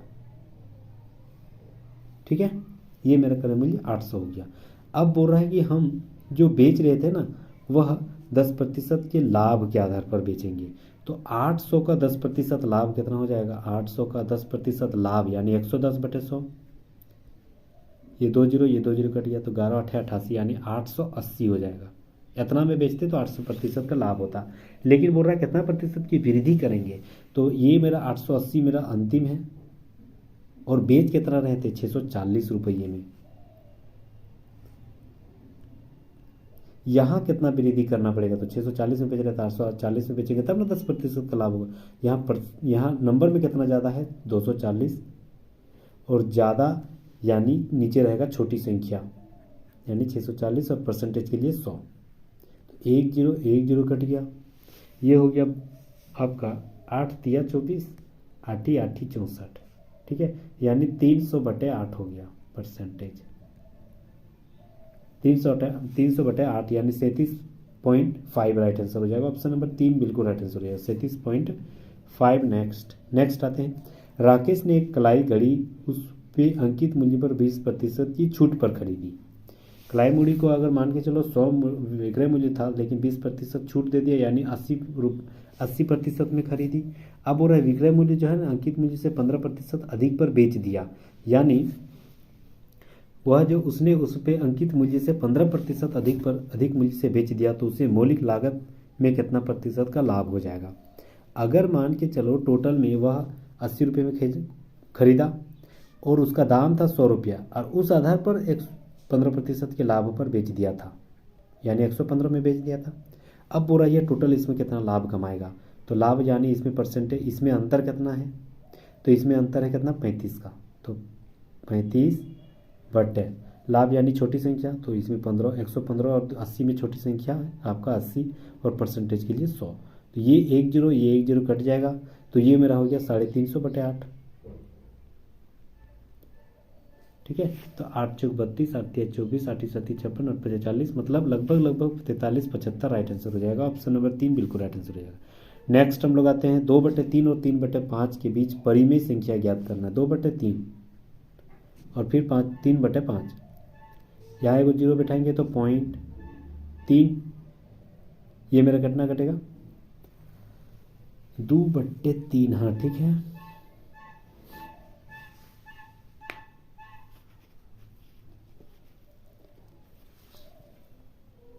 ये मेरा कटेगा पॉइंट अगर बैठेंगे 0.3 6 18 फिर 3 6 18 यानी 0.66 हो जा रहा है एगो इसका मान।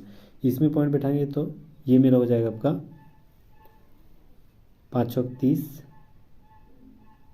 सिर्फ 0.6 हो जाएगा, ठीक है, पॉइंट सिर्फ 6 हो जाएगा।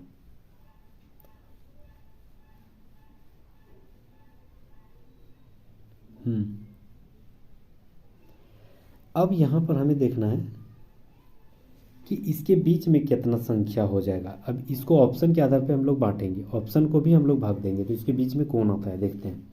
2/3 को तो यही आ जाएगा, तो 2/3 तो डेफिनेटली नहीं है। 2/5 को भाग देते हैं तो ये 0 बैठाएंगे तो 5 चौक 20 यानी 0.4 आ जा रहा है। तो 0.4 क्या 6 60, इसको 60 मान लेते हैं, 60 और 66 के बीच में 0.4 होगा नहीं, 4/7 को मानते हैं, तो ये 0 बैठाएंगे तो पॉइंट, ठीक है, 7 5 35 और 50 7 7 49 यानी 0.57, ठीक है। तो 6 के बाद अगर देखा जाए तो 66 इसके आसपास ये जो है 0.457 है, ठीक है, इसके आसपास है 60, अगर 60 इसको मानेंगे और इसको 66 मानेंगे तो इसके आसपास नहीं है 60 के बाद और 66 के बीच ये भी नहीं है, तो ऑप्शन नंबर डी बिल्कुल राइट आंसर। इनमें से कोई नहीं, इनमें से कोई परिमेय संख्या नहीं है। नेक्स्ट आते हैं, अनुज विक्रम और समीर एक कार्य को 20 30 और 60 दिन में कम कर रहा। अनुज अकेले कार्य को करते रहेगा और प्रत्येक तीसरे दिन जो है विक्रम और समीर उसको साथ देगा। यार मान के चलो अनुज विक्रम और समीर ये कर रहा है आपका 20 दिन में, ये कर रहा है आपका 30 दिन में और ये कर रहा है आपका 60 दिन में, ठीक है। प्रत्येक तीसरे दिन अगर मान के चलो प्रत्येक तीसरे दिन फिक्स से ये 3 दिन तक कर लेगा और ये 1 दिन साथ देगा, ये 1 दिन साथ देगा, ठीक है। तीसरा दिन में अगर कर लेगा तो सबको जोड़ लेंगे तो 60 2 तिया 3 तिया 9, ये 3 दूनी यानी 2 एकम 2 6 एकम यानी 1 यानी 9 10 11 12 12/60 हो जाएगा, तो 12 5 60, 1/5 टोटल काम हो जाएगा। कितने दिनों में काम पूर्ण हो जाएगी, तो कितनों दिनों में जो है वह काम पूर्ण हो जाएगी। ये टोटल जो है 5 दिन में कर रहा था और 3 दिन में मतलब अल्टरनेट 3 दिन ये साथ देकर काम कर रहा था, तो 5 गुना 3 कर देंगे तो 5 तिया 15, ऑप्शन नंबर 2 बिल्कुल राइट आंसर हो जाएगा।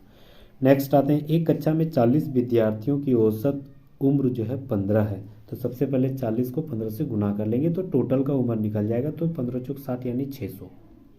ठीक है। अब बोल रहा है 10 नए विद्यार्थी आ जाते हैं। टोटल कितना था 40, अब 10 और आ गया तो कितना हो गया 15 50।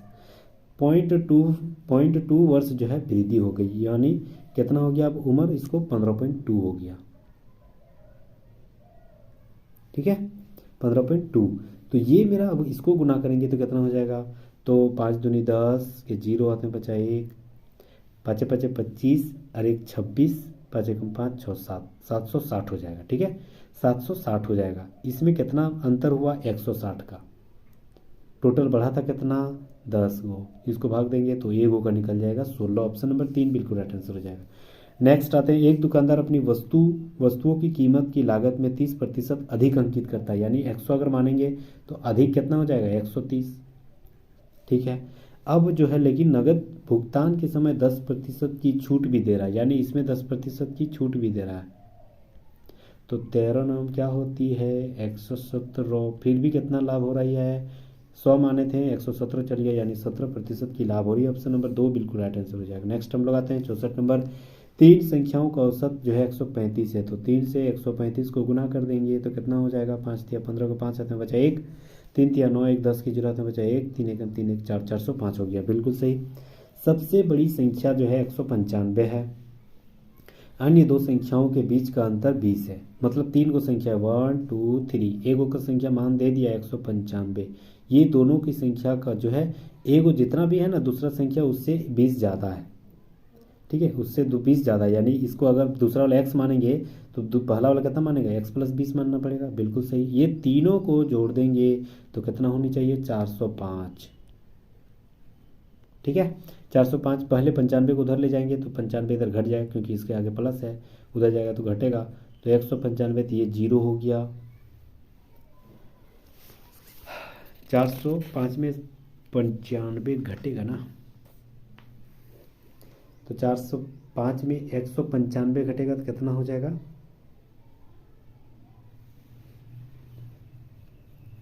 5 में 5 गया तो 0, इधर पे चलिए 10 10 में 9 गया तो 1, इधर 3 बचा 310 हो गया। ठीक है अच्छा इसको जोड़ते हैं 5 और 9 10 11, हाँ 310 हो गया। 310 में फिर 20 घटेगा तो कितना हो जाएगा 190, यानी 2x = 190 हो गया। तो x बराबर कितना हो गया 95। सबसे छोटी संख्या 95 हो जाएगा। ऑप्शन नंबर 2 बिल्कुल राइट आंसर है। इससे बड़ी संख्या कितना हो जाएगा 95 में 20 जोड़ना पड़ेगा, क्योंकि इससे बड़ी संख्या वाला 20 मतलब अंतर था ना, तो 20 जोड़ देंगे तो 115 रहा था दूसरा संख्या। तीसरा संख्या का दे लेता है 195, सबको जोड़ने से 405 आएगा। तो ऑप्शन नंबर 2 बिल्कुल राइट आंसर। 95 सबसे छोटी संख्या। नेक्स्ट हम लोग आते हैं अगला सवाल। यदि एक समबहुभुज के बहिष्य कोण 18 डिग्री है, बहिष्य कोण 18 डिग्री यानी 360 से अगर भाग देंगे ना 18 को तो 18 दूनी 36, यानी 20 भुजा वाले एक कोण हो गया। ठीक है। अब बोल रहा है विकर्णों की संख्या ज्ञात करना है। तो विकर्णों का एक फॉर्मूला होती है n × n - 3/2। n कितना है 20, 20 - 3 यानी 17/2। ये 2 से 10 बार में गुना होगा, कितना हो गया 170। 170 विकर्णों की संख्या। ऑप्शन नंबर 3 बिल्कुल राइट आंसर हो जाएगा। नेक्स्ट हम लोग आते हैं, एक आयत की लंबाई चौड़ाई में 20% और 25% की वृद्धि हुई। इस आयत का क्षेत्रफल में कितना प्रतिशत की वृद्धि होगी, तो प्लस पहले 20% की वृद्धि यानी +20, 25% की वृद्धि यानी +25। इसे शॉर्टकट है ये अपनाना है, प्लस प्लस प्लस हो जाएगा। 25 दूनी 50 यानी 500/100। ये 2 0 ये 2 0 कट गया, इसको जोड़ेंगे तो 45 और 1 0 50% वृद्धि हो जाएगी। ऑप्शन नंबर 4 बिल्कुल राइट आंसर हो जाएगा। नेक्स्ट आते हैं 67 से 68 जो है दंडारेख के रूप में आपका सवाल दिया गया है। सबसे पहले 67 का पढ़ लेते हैं। हाँ बोल रहा है कि 2015 में 2015 में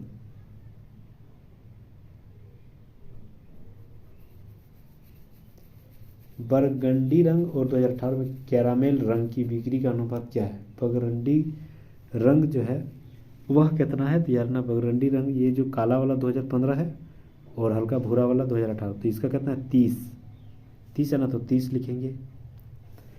और 2018 में कैरामेल का रंग कितना है? 2018 में कैरामेल, कैरामेल कौन है? ये वाला, इसका रंग कितना? 45, तो 45, ठीक है। 5 छक 30, 5 9 45, 3 दूनी 6, 3 तिया 9, 2:3। ऑप्शन नंबर 3 बिल्कुल राइट आंसर हो जाएगा। नेक्स्ट आते हैं 2018 में बैगनी रंग की बिक्री, 2018 में बैगनी रंग की बिक्री कितना है? 35, तो 35 लाख, लाख में दिया गया है। उसके बाद उसी वर्ष गाढ़े भूरे रंग की बिक्री, गाढ़े भूरे रंग की बिक्री, गाढ़े भूरे रंग की बिक्री उसी वर्ष 20 लाख, ठीक है। उसमें बोल रहा है कि 35 लाख और 20 लाख में किसकी कितना प्रतिशत अधिक है, यानी 35 लाख और 20 लाख कितना प्रतिशत इसमें अधिक है? अच्छा, नंबर में कितना अधिक है? 15 अधिक, यानी नीचे होगा 20, परसेंटेज के लिए 100, तो ये 20 5 100 15 5 75%, तो ऑप्शन नंबर 1 बिल्कुल राइट आंसर हो जाएगा। नेक्स्ट हम लोग आते हैं, बीना एक कार्य को 40 दिन में कर सकती है और 8 दिन ही कार्य करती है, यानी 8 दिन काम किया, टोटल कर रही थी 40 दिन में कर सकती थी। कितना काम किया? 1/5, यहाँ तक सही है। अब बोल रहा है फिर संगीता उस कार्य को 16 दिन में खत्म कर दिया, यानी 1/5 काम हो गया था, बचा कितना था? 4/5, तो 4/5 को कितना दिन में किया? 16 दिन में, यानी 4 बराबर 16, तो 5 बराबर कितना हो जाएगा? ये 4 4 16, तो 5 20, ठीक है। ये 20, तो ये 20 कितना दिन में कर सकता था? ये जो है एक जो है पहला कौन था? पहला वीणा, ये कर सकती थी, ठीक है। और ये कितना? 16, ये मतलब 20 दिन में कर सकती थी 16, हाँ संगीता, संगीता दूसरा वाला संगीता नाम है, ये जो है 20 दिन में कर सकती थी। और बीना कितना दिन में? 40 दिन में, तो दोनों को जोड़ देते हैं, 1/40, 1/20, एलसीएम लेंगे 40, 1 1 + 2 हो गया 3, 3/40, यानी 40/3, ठीक है। 13 39, 40/3, ऑप्शन नंबर 3 बिल्कुल राइट आंसर हो जाएगा। नेक्स्ट हम लोग आते हैं, अवरोही क्रम में लिखे 10 परीक्षण जो है 45 34 32 30 इतना इतना इतना 15 18 8 की माध्य जो 24 दिया गया है, एक्स का मान ज्ञात करना है। बहुत ही ज़बरदस्त सवाल है, बहुत ही ज़बरदस्त, ठीक है। माध्यिका दे दिया गया 24। देखिए सबसे पहले अवरोही क्रम में अगर सजा दिया गया है तो हम लोग जो है वह संख्या गिनेंगे, के गो है 1 2 3 4 5 6 5 6 7 8 9 10, 10 गो है, यानी 10 में से आधा करेंगे तो अगर इधर 5 गो इधर चल जाएगा, 5 गो इधर, यानी इधर का 5वां उधर का 6ठा, जो अंतिम है उसी का अंतर हमें उसी का हम लोग जोड़ेंगे, तो 5वां शब्द कौन हो जाएगा? तो 5वां शब्द मेरा हो जाएगा आपका 2x - 13, 2x - 13, ठीक है। छठा शब्द कौन हो जाएगा? x + 1। ये दोनों को जोड़ के 2 से अगर भाग देंगे तो मेरा क्या निकलेगा? तो मेरा निकलेगा माध्यक। माध्यक मेरा दे दिया 24, दे दिया ना, बस इसी को हम लोग हल करेंगे। तो ये 2x और रह गया x 3x, और 13 में 1 घटेगा तो 12 = 24 दूनी 48, 12 उधर जाएगा जुड़ जाएगा तो 12 5 60 हो गया, बटे 3 x = 20 हो गया। ऑप्शन नंबर 2 बिल्कुल राइट आंसर हो जाएगा। नेक्स्ट हम लोग आते हैं, चलिए 30 सवाल हम लोग मैथ का ज़बरदस्त एक्सप्लेनेशन के साथ पढ़ लिए। अब रीजनिंग देखते हैं 30 सवाल।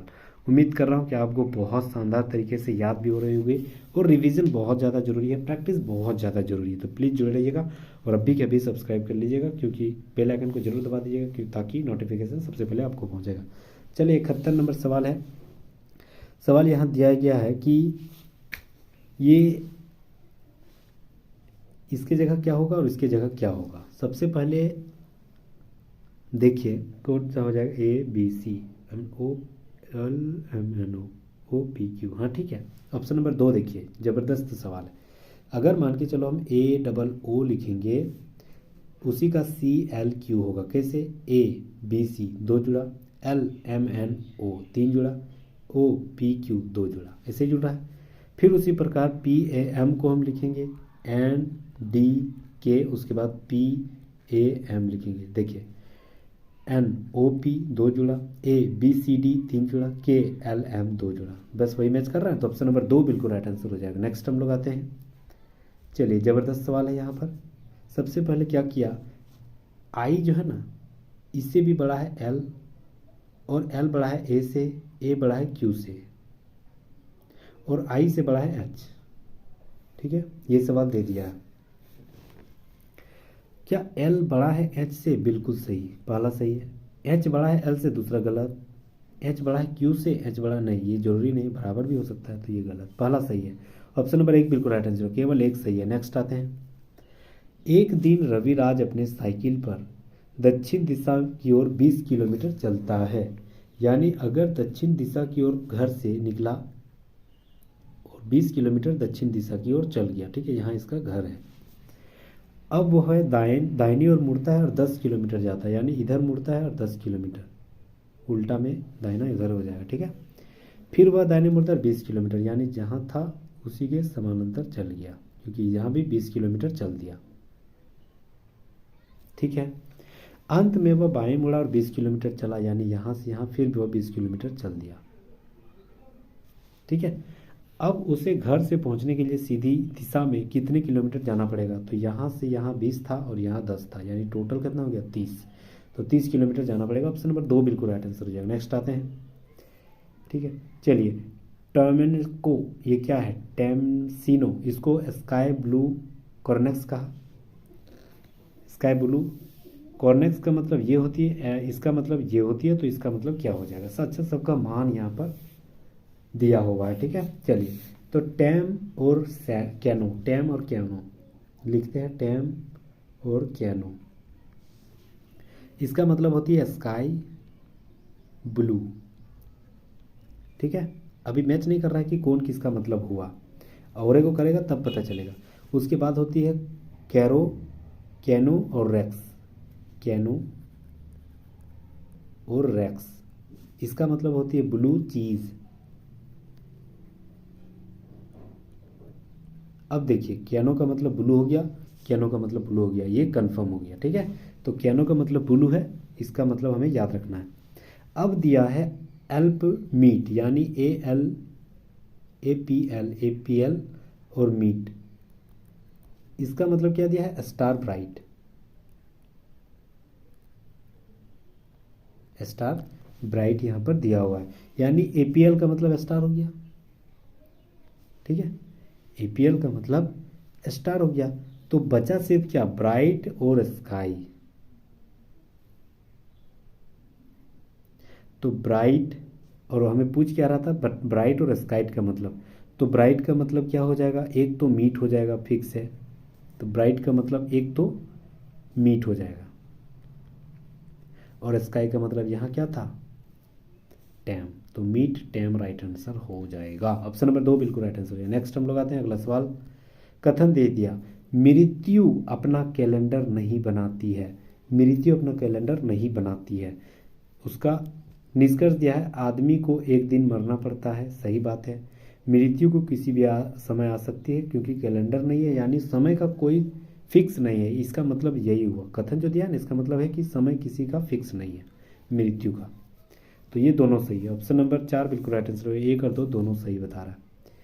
ACDF को CGJN लिखा, तो BEHI को क्या लिखेंगे? देखिए ए के बाद कितना बड़ा? BC, CDEFG 4 बड़ा, DEFGHIJ 6 बड़ा, FGHIJKLMN 8 बड़ा। अच्छा 2 4 6 8 बढ़ रहा है, तो सब में 2 4 6 8 जोड़ देंगे बी, तो बी का कितना हो जाएगा? CDEFGHI,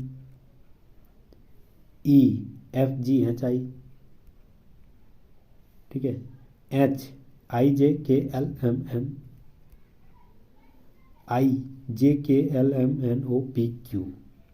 DINQ, ऑप्शन नंबर 1 ही सही है, ठीक है। नेक्स्ट हम लोग आते हैं, निम्नलिखित में से कौन सा विषम है? ठीक है, कौन सा विषम है? देखिए ABCDEF GHIJ KL नहीं JKLM, मतलब तीसरा गलत है, ठीक है, ये सिनेरियो तीसरा में लागू नहीं हो रही। चले अगला सवाल। एक से तीन गया, तीन से चार 13 21 गया, ठीक है। इसमें कितना अंतर है? अच्छा, तीन और एक चार, चार तीन सात, सात और एक छः, सात छः 13, 13 और एक 14, नहीं नहीं नहीं नहीं नहीं नहीं, अगर मान के चलिए एक में तीन जोड़ते हैं, एक में हम दो जोड़ते हैं, कितना हो जाएगा? तीन, अगला वाला। फिर तीन में हम चार जोड़ते हैं, कितना हो जाएगा? सात, अगला वाला। फिर सात में हम छः जोड़ते हैं, सात छः 13, अगला वाला आ जा रहा है। फिर 13 में हम यहाँ कितना जोड़ेंगे? देखिए यहाँ दो, दो चार, दो छः, दो आठ जोड़ेंगे ना, तो 13 और 8 कितना होगा? तो यार ना ये 21 होगा, बिल्कुल सही जा रहे हैं हम। फिर 21 को हम, ये 8 के बाद 10 आएगा ना, तो एक 10 जोड़ देंगे तो 31 आएगा। ऑप्शन नंबर 3 बिल्कुल राइट आंसर हो जाएगा। नेक्स्ट आते हैं हम लोग। श्रृंखला ये दिया गया है, इनमें से अगली संख्या क्या हो जाएगी? अगली संख्या हमें ढूंढना होगा। सबसे पहले हमें क्या करना है? 2/2, ये एक हो गया। अच्छा सही बात, 2 से एक भाग दे दिए। अच्छा, 2 में 2 भाग दे दिए तो एक आया। एक में 2 भाग देते 1/2, फिर एक 2 भाग देते 1/4, फिर 2 भाग देते 1/4 में, फिर 2 भाग देते तो 1/8 हो जाएगा। ऑप्शन नंबर 2 बिल्कुल राइट है, बहुत ही आसान है। नेक्स्ट आते हैं। 4, 9, 16, 25 और 36, ये क्या है? क्या दिख रहा है? स्क्वायर नहीं दिख रहा है? बहुत ईजी। 2 का स्क्वायर, 3 का स्क्वायर, 4 का स्क्वायर, 5 का स्क्वायर, 6 का स्क्वायर, 7 का स्क्वायर। ऑप्शन 3 राइट आंसर हो जाएगा। रेखा अपनी कक्षा में लड़कियों से दोगुनी संख्या लड़कों की है, यानी अगर मान के चलो कक्षा में विद्यार्थियों की कुल संख्या अगर देखा जाए तो बोर, अगर रेखा ऊपर से 17वें स्थान पर है, इधर से मानते हैं रेखा 17वें स्थान पर है, और रेखा के आगे जो है 7 लड़कियां हैं, ठीक है, और कक्षा के अंतिम से रेखा 20 स्थान पर है, ये जो है ना 20वें स्थान पर है, अंतिम से दाएं ओर से, ठीक है। तो टोटल कितना हो जाएगा? 20 और 17 जोड़ देंगे तो 37 हो जाएगा। ये दो रेखा 2 बार गिनती आ गया तो एक घटा देंगे एगो, तो ये 36 टोटल लड़की हो गया। अब बोल रहा है कि रेखा जो है वह, तो रेखा से पीछे कितनी लड़कियां हैं? रेखा से पीछे कितनी लड़कियां हैं? ठीक है, तो अगर मान के चलो टोटल 36 लड़की है, तो बोल रहा है कि लड़की की संख्या जो है ना लड़कों से दोगुना है। तो अगर मान के चलो, देखिए लड़कियों की संख्या, लड़कों की संख्या x मानते हैं, और लड़कियों की संख्या इससे दोगुना यानी 2x हो जाएगा ये, और ये दोनों को जोड़ेंगे तो 36 आ जाएगा। ये हो जाएगा 3x इजिकल टू 36, यानी is equal to x is equal to 12 हो गया। यानी लड़कों की संख्या 12 है, बॉयज़ कितना है? 12, ठीक है, और लड़कियों की संख्या कितना है? अच्छा, लड़कियों की दोगुनी संख्या लड़कों की, अच्छा लड़कों की ज़्यादा है, यानी बॉयज़ मेरा 24 हो गया और गर्ल्स मेरा 12 हो गया, गर्ल्स मेरा 12 हो गया, ठीक है। अब गर्ल्स अगर 12 है तो इसके आगे अगर 7 गो लड़की है, बोल दिया 7 लड़कियाँ इसके आगे है, ये खुद एगो लड़की है, मतलब 8 बचेगा कौन? सिर्फ 4 लड़कियां बचेगी, तब ना 8 4 12, तो इसके पीछे सिर्फ 4 लड़की है। ऑप्शन नंबर 2 बिल्कुल राइट आंसर हो जाएगा। नेक्स्ट आते हैं। निम्नलिखित समूह में 3 विकल्प जो है मैच कर रही है, एक जो है अलग बता रही है, कौन सबसे अलग है? सबसे पहले यहाँ देखा जाए DEFGHI MNOPQR CDEFGH LMNOP, हाँ ये गलत जा रहा है। देखिए पढ़ के, बहुत ईजी है। देखिए DEFGHI, यहाँ एक, यहाँ 2 जुड़ रहा है। MNOPQR CDEFGH, मतलब 2 एक जुड़ रहा है पहले, फिर बाद में 2। LMNOPQ, यहाँ क्यू होता ना, ये गलत जा रहा है। ऑप्शन नंबर 3 राइट आंसर हो जाएगा। नेक्स्ट आते हैं। DCE EBABCCDE, अच्छा CDE WXY USTU भी ये नहीं, MNO ये गलत है। ऑप्शन नंबर 4 बिल्कुल राइट आंसर है। नेक्स्ट आते हैं। कौन भिन्न है? एक का क्यूब है 8, 2 का क्यूब है, 64 4 का क्यूब है, 36 किसी का क्यूब नहीं है, ये तो 6 का स्क्वायर है, क्यूब नहीं है, तो ऑप्शन नंबर 2 राइट आंसर हो जाएगा। नेक्स्ट आते हैं खाली जगह को भरना। देखिए रीजनिंग में ऐसे ही सवाल बनेगा, बहुत ईजी बनेगा क्योंकि प्रैक्टिस बहुत ज़्यादा करना पड़ेगा, ठीक है, समय कम है, डेफिनेटली 1-2 महीने के अंदर एग्जाम होगा ही होगा। तो प्लीज़ अभी के अभी सब्सक्राइब कर लीजिएगा। सारे किताब का जो है सॉल्व पेपर मैं ऐसे ही कराते रहूँगा और इतना सॉल्व पेपर करा दूंगा, इतना करा दूंगा कि एकदम जहन में याद हो जाएगा, ठीक है। 3, 8, 23 और 68, उसके बाद क्या हो जाएगा देखिए, 3 से 8 कैसे बना, तो 3 दूनी 6, 2 7 8, 8 दूनी 16 और 7 जोड़े तो 23 हुआ, 23 दूनी 46 और 22 जोड़ेंगे तो 68 हो जाएगा, 68 दूनी 126 हो जाएगा ना, नहीं 136 और 67 जोड़ देंगे तो 203 हो जाएगा। बिल्कुल ऑप्शन नंबर 1 बिल्कुल राइट आंसर हो जाएगा। अब आप बोलिएगा कि ये 2, 7, 22 और 67 में क्या सिनेरियो है, ठीक है। तो देखिए 2 का ये जो है ना, 2 3 दूनी 6 ना, तो 2 का 7, 2 तिया 6 और 1, 2 तिया 6 और 1 7, 7 तिया 21 और 1, 7 तिया 21 और 1 22, 22 तिया ये 67 था ना, तो 22 तिया 66 और 1 67, सही जा रहे थे ना, तो 203 ऑप्शन नंबर 1 बिल्कुल राइट आंसर हो जाएगा। नेक्स्ट आते हैं 77, 49 खाली जगह 18, 8 क्या हो जाएगा, सोचिए।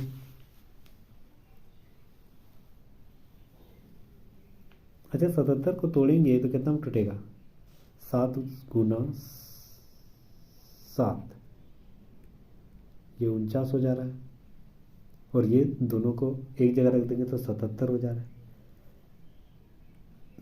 4 और 9 49 है ना, इसको गुना कर देंगे, मतलब अंकों की 7 7 49, 4 9 36, 6 तिया 18, 8 एकम 8, ठीक है, तो 36 राइट आंसर हो जाएगा। समझ में आ गया, जो संख्या दिया गया है उसी को गुना कर दे रहे हैं तो अगला वाला वर्ड निकल जा रहा है। अगला सवाल, उत्तर की ओर अभिमुख कर लोगों की एक पंक्ति जो है प्रिंस दाएं छोर से 5वें स्थान पर है,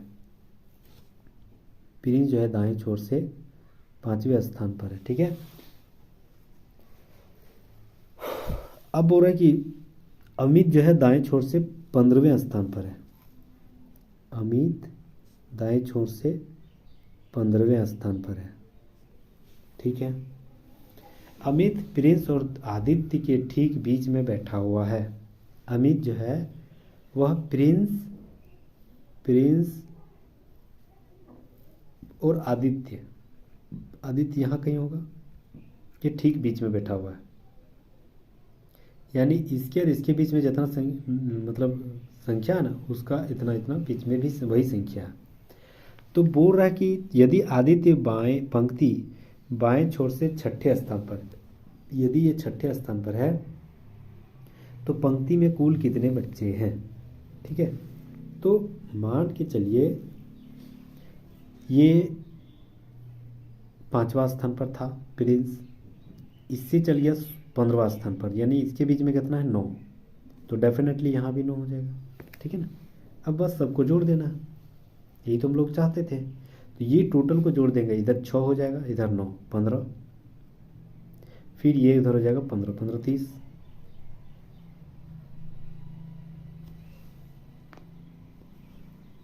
ठीक है 30 हो गया, और एक हमें घटा देना पड़ेगा, क्यों, क्योंकि ये 15 वाला 2 बार आया, तो 29 राइट आंसर हो जाएगा। ऑप्शन नंबर 1 बिल्कुल राइट आंसर है। नेक्स्ट हम लोग आते हैं, एक स्टैंड से चेन्नई की ओर 40 मिनट में एक बस छूटती है, एक पूछताछ कलर के एक आदमी से होती है और 10 मिनट पहले ही छूटी हुई है, तो अगली बस 10:45 में छूटेगी। उस व्यक्ति को यह जानकारी कितने बजे दी गई है। अगर मान के चलो 10:45 में ओरे को बस छूटने वाली है, ठीक है, और 40 मिनट पहले बस चला गया था, तो 40 इसमें घटा देंगे तो कितना हुआ, 10:05 हुआ,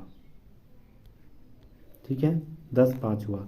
अब बोल रहा यह पूछताछ कलर के समय जो हुई ना, वो 10 मिनट पहले ही छुट्टी हुई थी, तो 10 में से इसमें जोड़ देंगे 10 15, ऑप्शन नंबर 3 बिल्कुल राइट आंसर हो जाएगा। नेक्स्ट आते हैं, चलिए खाली जगह को हम लोग को भरना है।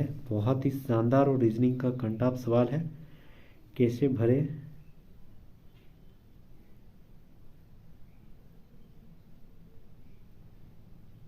आ गया। देखिए 9 9 81, 9 तिया 27, 27 का 81 के बार में कटता है 3 बार में, आ गया ना। 8 तिया 24, 16 6 76, ये 24 का 76 के बार में आता है 4 बार में। 4 दूनी 8, 8 5 40, 8 का 40 के बार में 5 बार में, तो 5 राइट आंसर हो जाएगा। ऑप्शन नंबर 3 बिल्कुल राइट आंसर हो जाएगा। नेक्स्ट आते हैं। गोविंद ने पश्चिम दिशा की ओर 16 किलोमीटर की यात्रा की, मतलब पश्चिम दिशा की ओर यहाँ से शुरुआत किया, पश्चिम दिशा की ओर 16 किलोमीटर गया, ठीक है। अब वह जो है वह बाईं ओर मुड़ा, 16 किलोमीटर की यात्रा की और बाईं ओर मुड़ा और 10 किलोमीटर गया, यानी यहाँ से यहाँ बाईं ओर गया 10 किलोमीटर गया। फिर वह बाईं ओर मुड़ा और 16 किलोमीटर गया, यानी यहाँ से फिर यहाँ गया और 16 किलोमीटर गया, ठीक है। अब बोल रहा है वह गोविंद प्रारंभिक बिंदु से कितना दूरी पर है, तो इसका दूरी कितना है, जिसका इतना है, ये दोनों तो 10 ही हो जाएगा ना। ऑप्शन नंबर 4 बिल्कुल राइट आंसर हो जाएगा। नेक्स्ट आते हैं। CX DW को EV बोला, फिर GTHS बोला, फिर RI है, तो अगला वाला क्या हो जाएगा, जबरदस्त सवाल है। देखिए ABCDEFGHIJK, अगला वाला K हो जाएगा, ठीक है। फिर यहाँ X के बाद V आ रहा है, मतलब पीछे से चल रहा है, RSTUVWX, यानी R अगर लिखेंगे तो फिर से यहाँ P हो जाएगा, ताकि PQR हो जाएगा, ठीक है ना, दो को जुड़ रहा है। DEFGHIJKL, तो KPL, और को छोड़िए, ऑप्शन नंबर 1 मिल जा रहा है, तो ऑप्शन नंबर 1 राइट आंसर है। नेक्स्ट आते हैं। 5 लड़के एक पंक्ति में बैठे हुए हैं, जिनमें से शंभू अजय के दाएं से दूसरे स्थान पर है, यानी अगर शंभू जो है वह दाएं से, शंभू जो है 5 व्यक्ति पहले हम लोग बिठा लेते हैं, 1 2 3 4 5, ठीक है। शंभू जो है वह अजय के दाएं से दूसरे स्थान पर है, यानी मान के चलो अजय को यहाँ लिखते हैं, तो इसके दाएं से दूसरे स्थान शंभू के दाएं से अजय के दाएं से दूसरे स्थान पर शंभू हो जाएगा, बिल्कुल यहाँ बैठाना पड़ेगा दूसरा स्थान पर। जबकि मणि मुक्ति के दाएं से दूसरे स्थान पर है, अगर मणि और मुक्ति के दाएं से दूसरे स्थान पर है तो एक ही जगह बचा रहेगा, मणि को यहाँ बैठाना पड़ेगा, मुक्ति को यहाँ, ताकि जो मणि है ना मुक्ति के दाएं से दूसरे स्थान पर हो जाएगा, बिल्कुल सही। बचा कौन, बचा सिर्फ विजय, तो विजय यहाँ हो जाएगा। पंक्ति के बीच में कौन बैठा हुआ है, पंक्ति के बीच में कौन बैठा हुआ है, नहीं, इस पंक्ति में विजय भी हो, तो विजय पंक्ति में किस स्थान पर बैठा हुआ है, तो विजय पंक्ति में किस स्थान पर बैठा हुआ है, तो विजय सबसे बाएं, ऑप्शन नंबर 1 बिल्कुल राइट आंसर हो जाएगा। नेक्स्ट आते हैं। उपरोक्त प्रश्न में दिए गए आंकड़े के आधार पर बताएं कि सबसे मध्य में कौन बैठा हुआ, सबसे बीच में कौन बैठा हुआ था, सबसे बीच में कौन बैठा हुआ था, सबसे बीच में अजय बैठा हुआ था ना, ए, ऑप्शन नंबर 3 राइट आंसर हो जाएगा। नेक्स्ट आते हैं। यदि किसी कुट भाषा पाठ को RTYR कहा, ठीक है, जैसे यहाँ लिखेंगे पाठ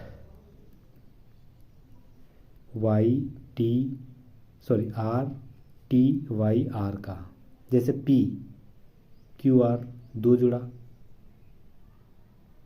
ठीक है।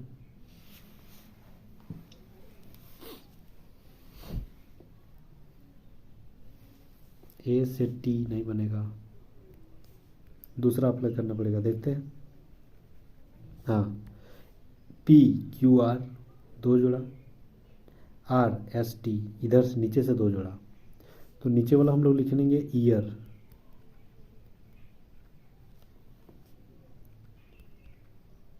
लिखेंगे, इसको हम लोग बनाना पड़ेगा।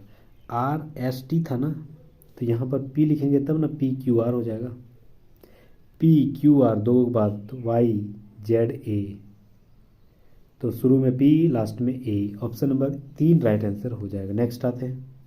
दिए गए असंगत हमें ढूंढना। सबसे पहले में गोताखोर पानी से संबंधित है, नौकायान पानी से, तैराकी भी पानी से, ड्राइविंग अलग है, ऑप्शन नंबर 2 राइट आंसर हो जाएगा। अगला सवाल बोल रहा है 2 के विपरीत कौन हो जाएगा, तो देखा जाए तो 2 के विपरीत यहाँ तो फिक्स है, 5 भी नहीं होगा, 1 भी नहीं होगा, 4 भी नहीं होगा, 6 भी नहीं होगा, बचा सिर्फ कौन, 3, ऑप्शन नंबर 4 बिल्कुल राइट आंसर हो जाएगा। नेक्स्ट आते हैं, इंडिया का मतलब 125, इंग्लैंड का मतलब 343, न्यूजीलैंड का मतलब क्या हो जाएगा? तो इंडिया में जो है, इंडिया में के वो शब्द है, 1 2 3 4 5, तो 5 का स्क्वायर, 5 का क्यूब कर दिया। इंग्लैंड में के वो है 1 2 3 4 5 7, 7 का क्यूब कर दिया, ठीक है। न्यूजीलैंड में के को 3 3 6 3 9, 9 का क्यूब 729। ऑप्शन नंबर 4 बिल्कुल राइट आंसर हो जाएगा। बहुत ही इजी सवाल, ज़बरदस्त और शानदार सवाल था। अगला सवाल, ठीक है, 98 नंबर सवाल, बहुत ही शानदार। देखिए सबसे पहले हम लोग को इसको गिनेंगे, 1 2 3 4 5 6 7 8 9 10 11 12 13 14 15 16 17 18 19 20, 20 गो है, तो 5 5 को बांट देते हैं, 5 5 को भाग देते हैं। 5 5 को अगर भाग में बांट देंगे तो ये एगो हो जाए, ये एगो हो जाएगा, ये जो एगो हो जाएगा, और लास्ट वाले। अच्छा सबके लास्ट में डब्लू डब्लू डब्लू है, तो यहाँ भी डेफिनेटली डब्लू होगा। डब्लू पे से पहले आर है, डब्लू से पहले आर है, तो यहाँ भी डब्लू से पहले आर हो जाएगा, यहाँ भी आर हो जाएगा, ठीक है।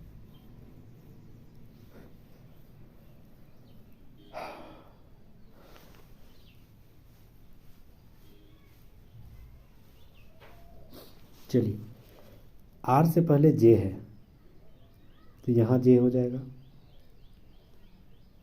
यहाँ आर से पहले जे, जे, तो यहाँ एल है, मतलब यहाँ के हो जाएगा, एक को बढ़ जा रहा था, ठीक है। तो भी, जे के पहले भी, तो यहाँ भी हो जाएगा, और भी के बाद बी, तो यहाँ बी हो जाएगा, बी भी जे, बी भी जे, नहीं जे के बाद के हो जाएगा, के, बी भी के, बी भी के, बी भी के, एगो ऑप्शन नंबर 1 मिल रहा है, ठीक है। लास्ट में आर है, लास्ट में आर है, उससे पहले एल, उसके बाद एम होगा, तो एम हो जाएगा यहाँ, ठीक है। तो ऑप्शन नंबर 1 बिल्कुल राइट आंसर हो जाएगा। नेक्स्ट आते हैं, ऐसे ही 5 जितना भी हो जाएगा उसको मतलब क्रम वाइज रूप में बांट देना है, उसी के आधार पर निकलेगा। चलिए 99 नंबर सवाल दिया गया है, A B C D E F एक सीधी पंक्ति में उत्तर की ओर मुख करके बैठा हुआ है, डी के बाईं ओर कौन बैठा हुआ है? सबसे पहले डी के बाईं ओर हमें ढूंढना पड़ेगा।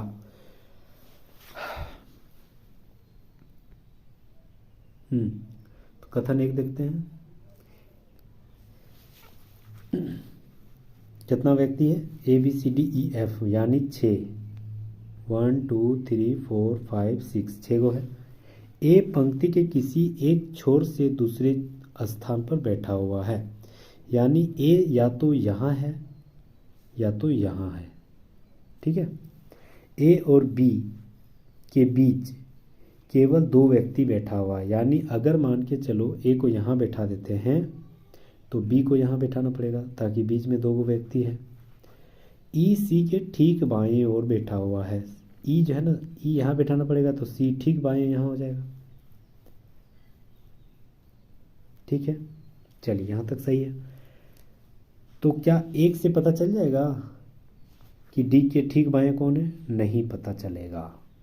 तो पहला तो यहाँ तक सही है। दूसरा, सी पंक्ति के बाएं छोर से तीसरे स्थान पर है, यहाँ तक सही है। सी और एफ के बीच में केवल 1 व्यक्ति बैठा, सी और एफ यहाँ बैठा देंगे तो डेफिनेटली डी यहाँ बैठ जाएगा। डी के बाएं कौन है? बी, तो ये भी लेना पड़ेगा, यानी दोनों लेना पड़ेगा। तो कथन देखते हैं, ऑप्शन नंबर 3 देखिए, 1 और 2 दोनों डाटा मिलाकर उत्तर, सॉरी नहीं मिल रहा था, कहाँ गया? दोनों मिलकर प्रश्न उत्तर देने के लिए पर्याप्त है। उत्तर देने के लिए पर्याप्त नहीं है, क्यों नहीं है? फिर से बनाते हैं। अच्छा, ए का कन्फर्म स्थान नहीं मिला था, बिल्कुल बिल्कुल बिल्कुल बनाने का जरूरत नहीं, ए का कन्फर्म स्थान नहीं मिला था, ठीक है। कहे कि इधर भी दूसरा स्थान, इधर भी दूसरा स्थान था ना, तो ऑप्शन नंबर 3 सही हो जाएगा, दोनों भी पर्याप्त नहीं है। नेक्स्ट हम लोग आते हैं, चलिए आज का इस अंतिम सवाल 10वां लेक्चर का क्या हो जाएगा अगला। सबसे पहले उधर खुला, इधर खुला, नीचे खुला, इधर खुला, इधर खुला, तो फिर इधर ही खुलेगा, यानी या तो 4 हो जाएगा या तो 1 हो जाएगा, ठीक है। उसके बाद 1 2 यहाँ 3 और 1 बढ़ गया 4, फिर 1 बढ़ गया 5 6, या 6 या 7, अगला वाला 7 हो जाएगा। तो ऑप्शन नंबर 4 बिल्कुल राइट आंसर हो जाएगा। ठीक है, चलिए ख़त्म हो गया, ये सारे जो है आपका आंसर कीज हो गया। Thank you so much guys, फिर मिलते हैं नेक्स्ट वीडियो में, तब तक जय हिंद। अगर आप नए हैं तो प्लीज़ सब्सक्राइब जरूर कर लीजिएगा और बेल आइकन को जरूर दबा दीजिएगा। ऐसे ही नए नए कंटेंट मटेरियल के साथ प्लीज़ मेरे साथ, मेरे फैमिली में जोरदार आपका स्वागत रहेगा। अंत तक यहाँ तक बने रहने के लिए बहुत बहुत शुक्रिया। ठीक है, ये सारे PDF आपको टेलीग्राम में मिल जाएगा, जो कि डिस्क्रिप्शन में लिंक दिया गया, वहाँ से आप फॉलो कर सकते हैं। Thank you again.